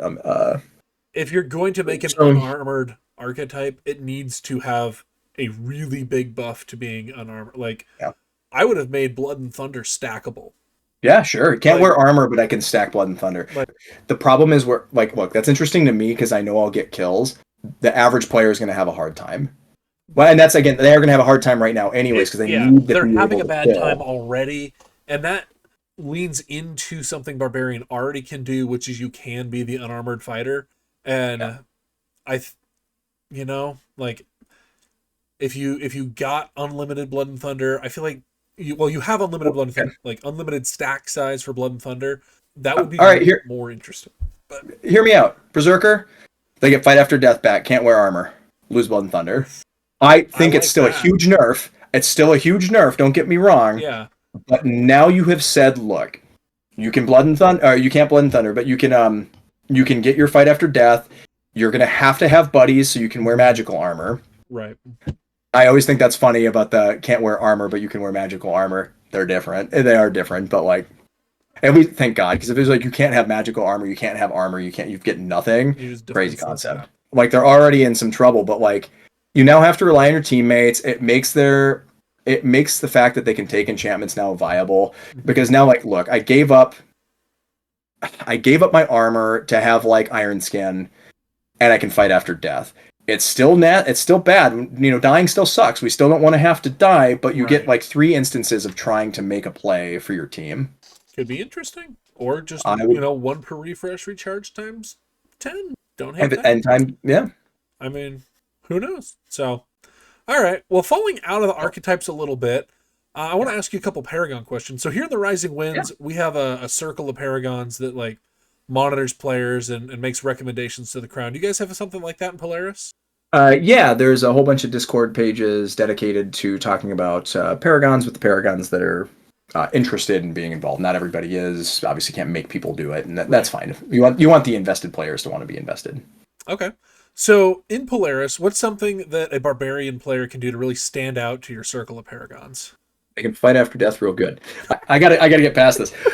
So I think it comes down to more than just like how do you stand out as a barbarian specifically in Paragonhood. How do you stand out as a player on the field in general? There's so many players playing. We want people to see us. We want people to notice. And the thing that seems to be universal across all these classes, and we can get into specifics about Barbarian, but how do you look? Like, looking the part should matter. Mm-hmm. And that is important. It's not everything, because requiring someone to have to be in furs and, what is your definition of what a barbarian is isn't necessarily the definition of what I am trying to portray as a barbarian. Fine, understandable. But do I have a cohesive sort of image that sort of stands out? I use the example of the player who is in essentially a loincloth and a fur vest, doing battle cries and fighting with 2 longswords. He wasn't the guy screaming at the caster. I'll make that clear. He stands out. He covered himself in all kinds of cool things. War paint, everything. He really went into it. But that isn't necessarily how a different player should have to look. If I look exactly the same as them, that's not really original either.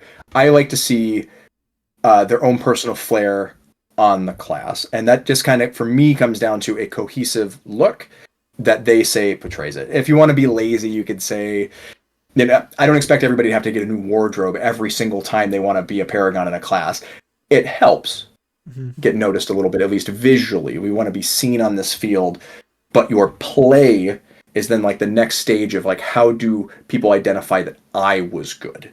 How do they see me play this class well? And what we have here is we've been pushing an event called ABG, which is Autumn Battlegrounds, that is all day battle games that are team-based with different mechanics, fields, and styles of play to give people the opportunity to show out in their class.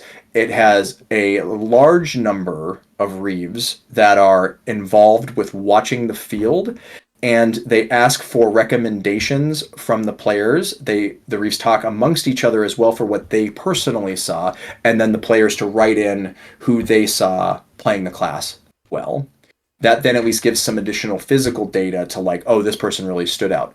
Segue, sort of funny story about this. I played an assassin for that at this most recent one. My friend played a paladin and anti-paladin, and we had a pseudo sort of bridge battle. It was a big rectangle with water in the center, hay bales, and then like long lanes that weren't water. And I played assassin very well.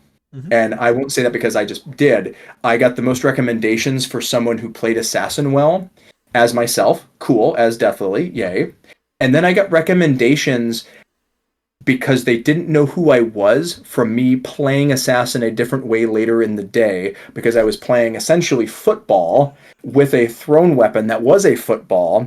So assassin with football got recommendations for how well they played assassin by players who didn't know me personally, but there's some wardrobe changing involved, because I will do that as well. Yeah. And I'll change my wardrobe as the day goes on to wear different armor or try different things, or just to have fun, right? To goof around, to do that part. That is another great way to get noticed. You can change your wardrobe. You can play your class very effectively in the eyes of people. So like, look, I'm not saying that you should find a Reeve and play near that Reeve and make sure that Reeve is not, and I'm not saying fish for it by personally saying like, hey, recommend me. It's a little lowbrow, but recommendations are low. People miss recs. Recs don't always get taken into consideration. This happens, and I feel bad for people, but like, it doesn't feel good to be like, I had to pander to get it. Like, I want to play the class exceptionally and want people to go like, yeah, this guy's really good at this.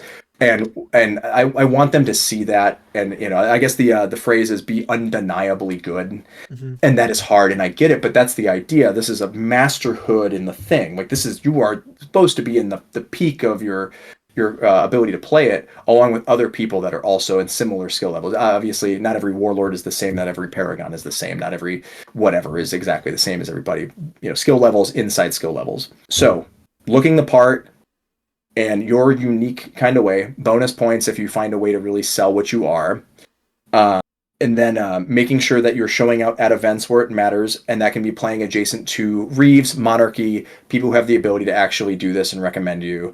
That helps. You know, at least you're getting more visibility. We're just talking about visibility, right? So, yeah, that's physical visibility.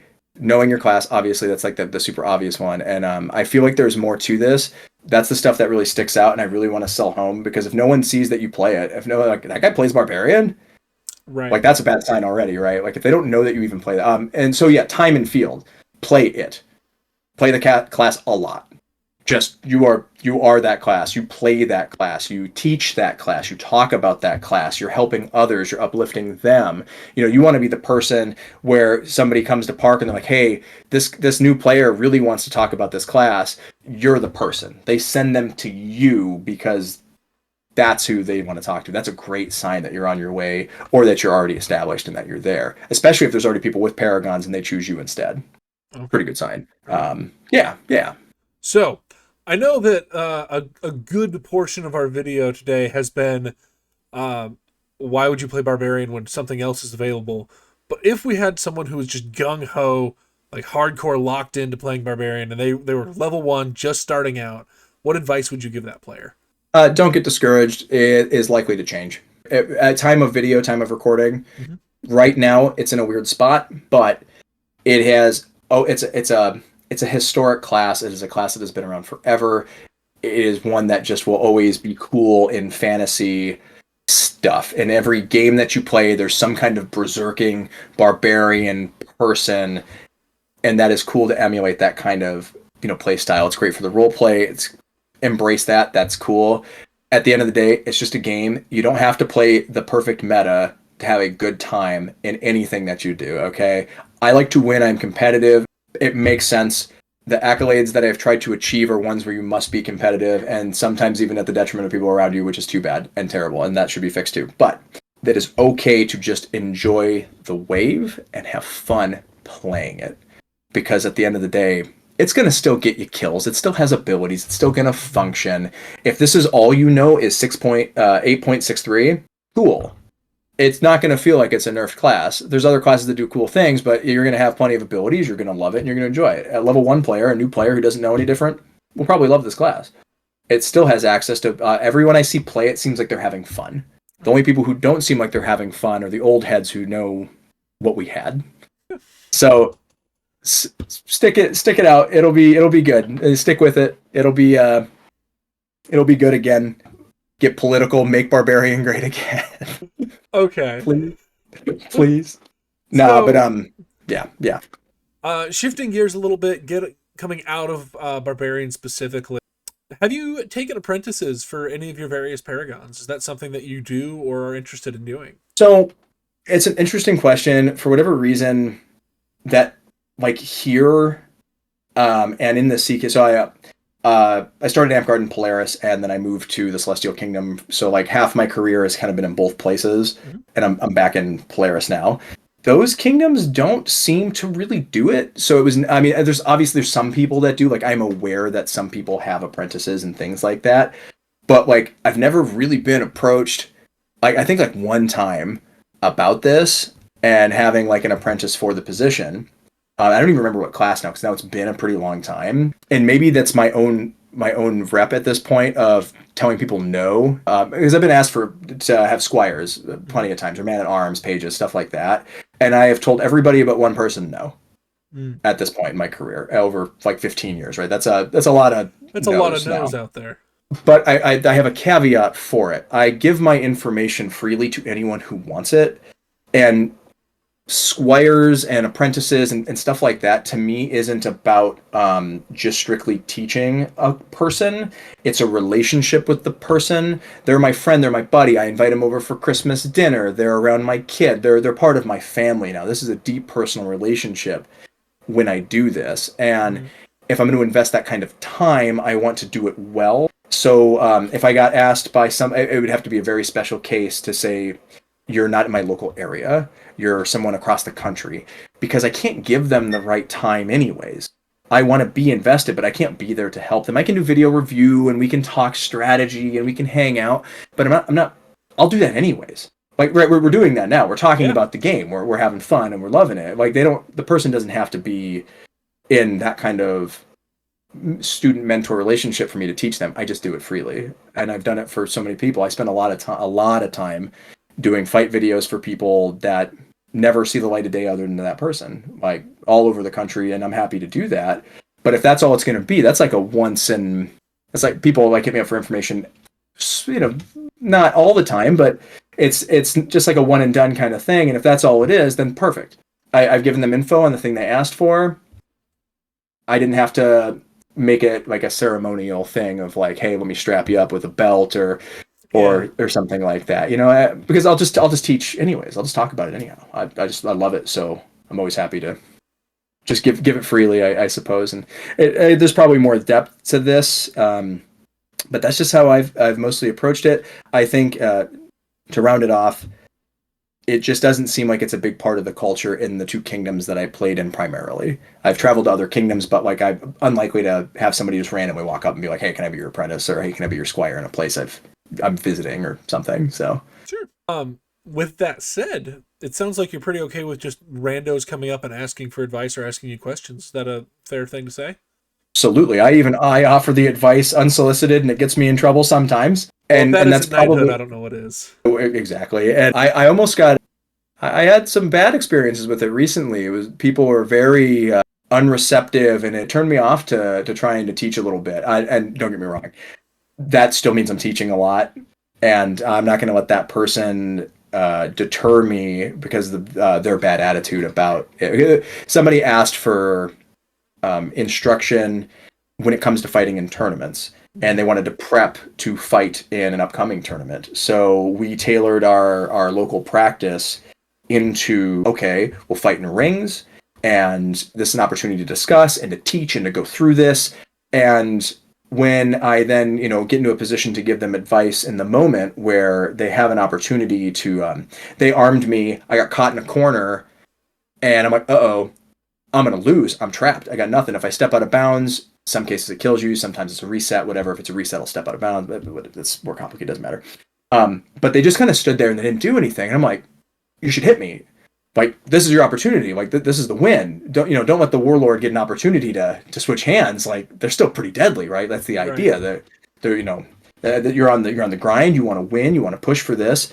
It wasn't like it was like a dishonorable situation. I get like there's a whole bunch of morality to fighting and whatever, but this was just like, uh-oh, wounded, here comes the follow-up, I'm dead, that's it, I don't have time, I can't do anything. And then they gave me time to switch and do whatever and the whole thing. I'm like, hey, you should take advantage of the opportunity. And they're like, no, I don't think I'll do that.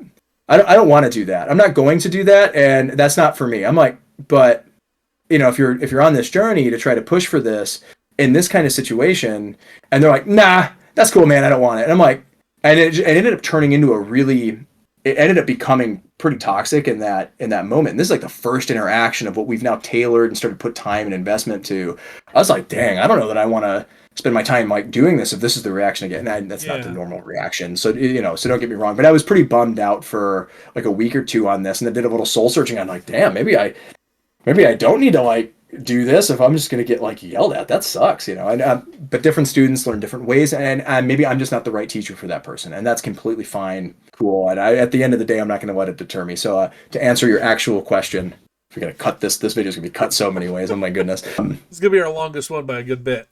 I think the last Paragon one I did on a different podcast was 4 hours. So. Oh, okay. Well, we got the discount then.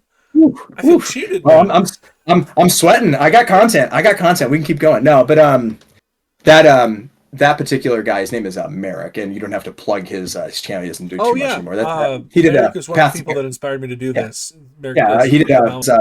on his path to Paragon. So we talked. I was on there for I think Assassin and Barbarian. Frankly, I should have gone back and watched what I said about Barbarian back then. I'm curious how my opinion has changed.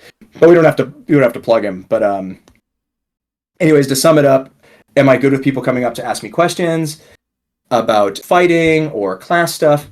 Absolutely, all the time. It's my station as a knight, and just as a person in general, I like to teach. I like to talk about this. I love doing it, and I'm almost never too busy to take a few minutes to talk about this. And if I am, I always direct people to hit me up on Facebook or social media.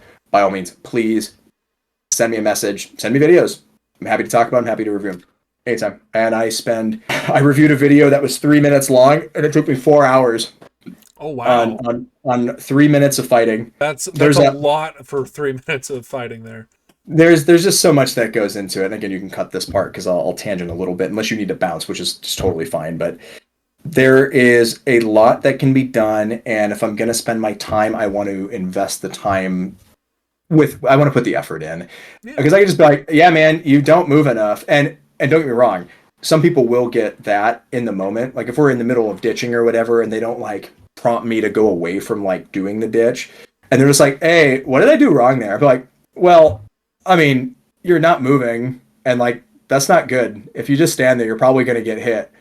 So there's some range control you could maybe work on or something. Like they might get a brief one because now the round's going to start and we're back into fighting or whatever. And it seems dismissive. I never mean to come off as dismissive in that, because it is complex and there could be a number of things. But I also don't want to be like, dude, you're like really bad, and let me hammer in, because they're not bad. They may be at a developmental level here for their skill set that's just not there yet. Like they're growing, they're developing. Like this takes time. My goodness. I spent 6 months trying to learn one shot that took 6 months of trying to grind out how to throw one shot. And I now throw that shot very, very proficiently because I've now done it for years.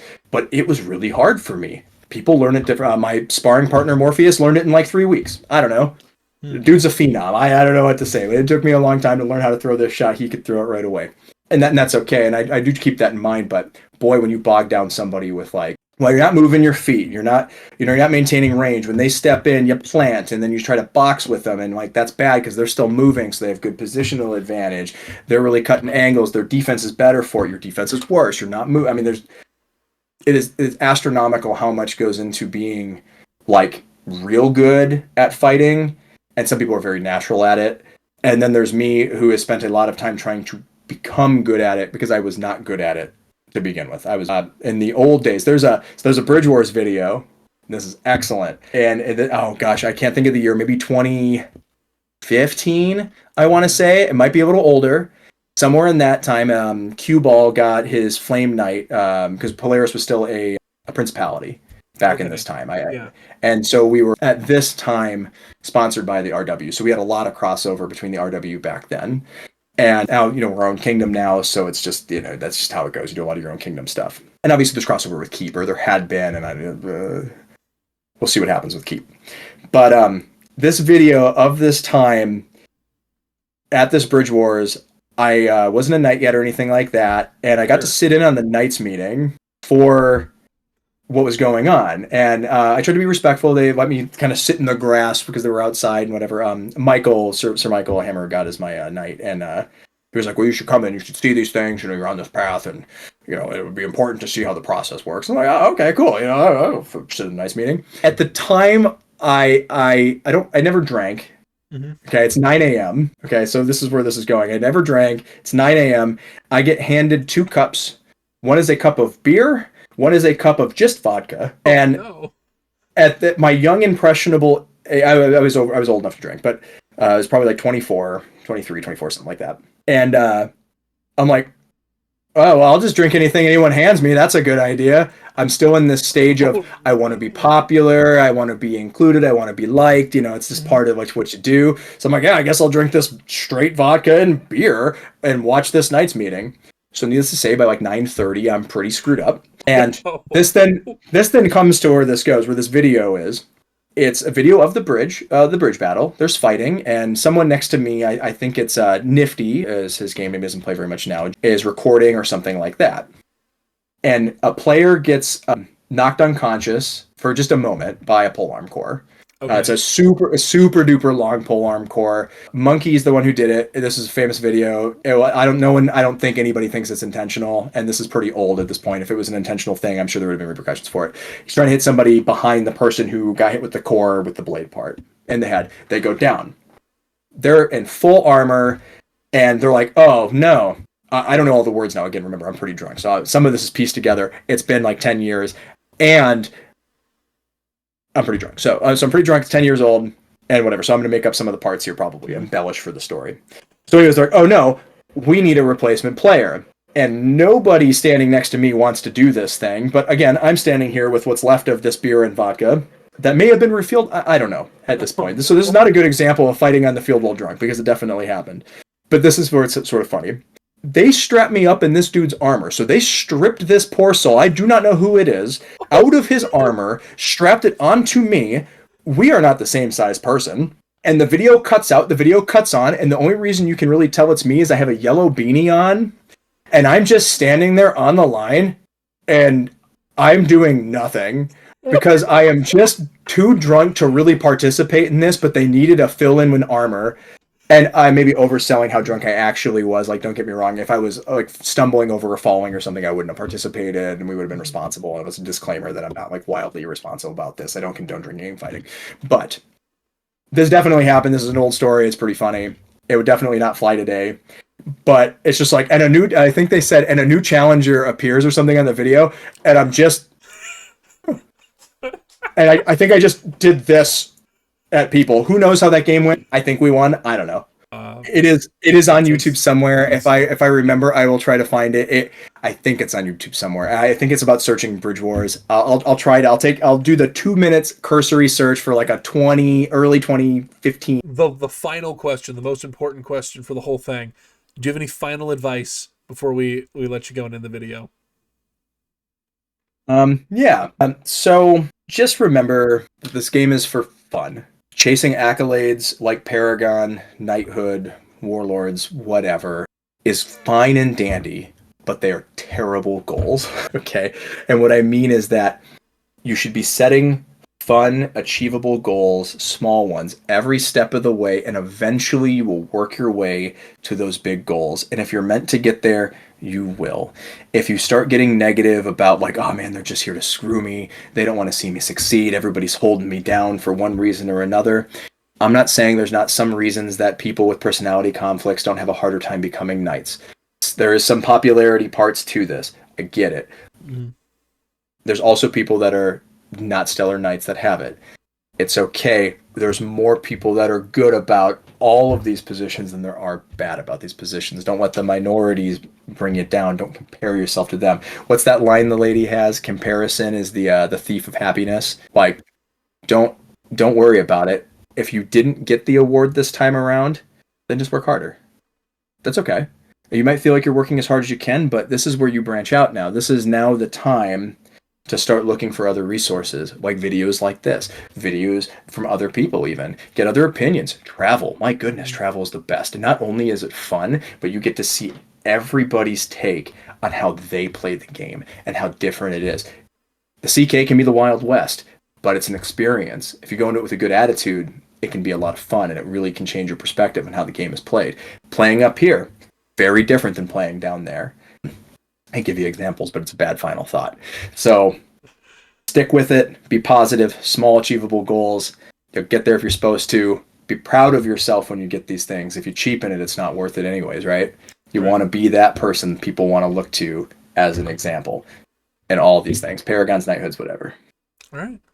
Well, special thank you to Deathlilly Megatron Sunshine for coming on the show and talking about Barbarian. I really appreciate you coming on and talking to us for 2.5 hours of recording time. We'll see what this actually burns out to for upload. If you have any questions, please leave them down in the comments section. I'm sure that Deathlilly here has plenty to say to answer any questions you might have.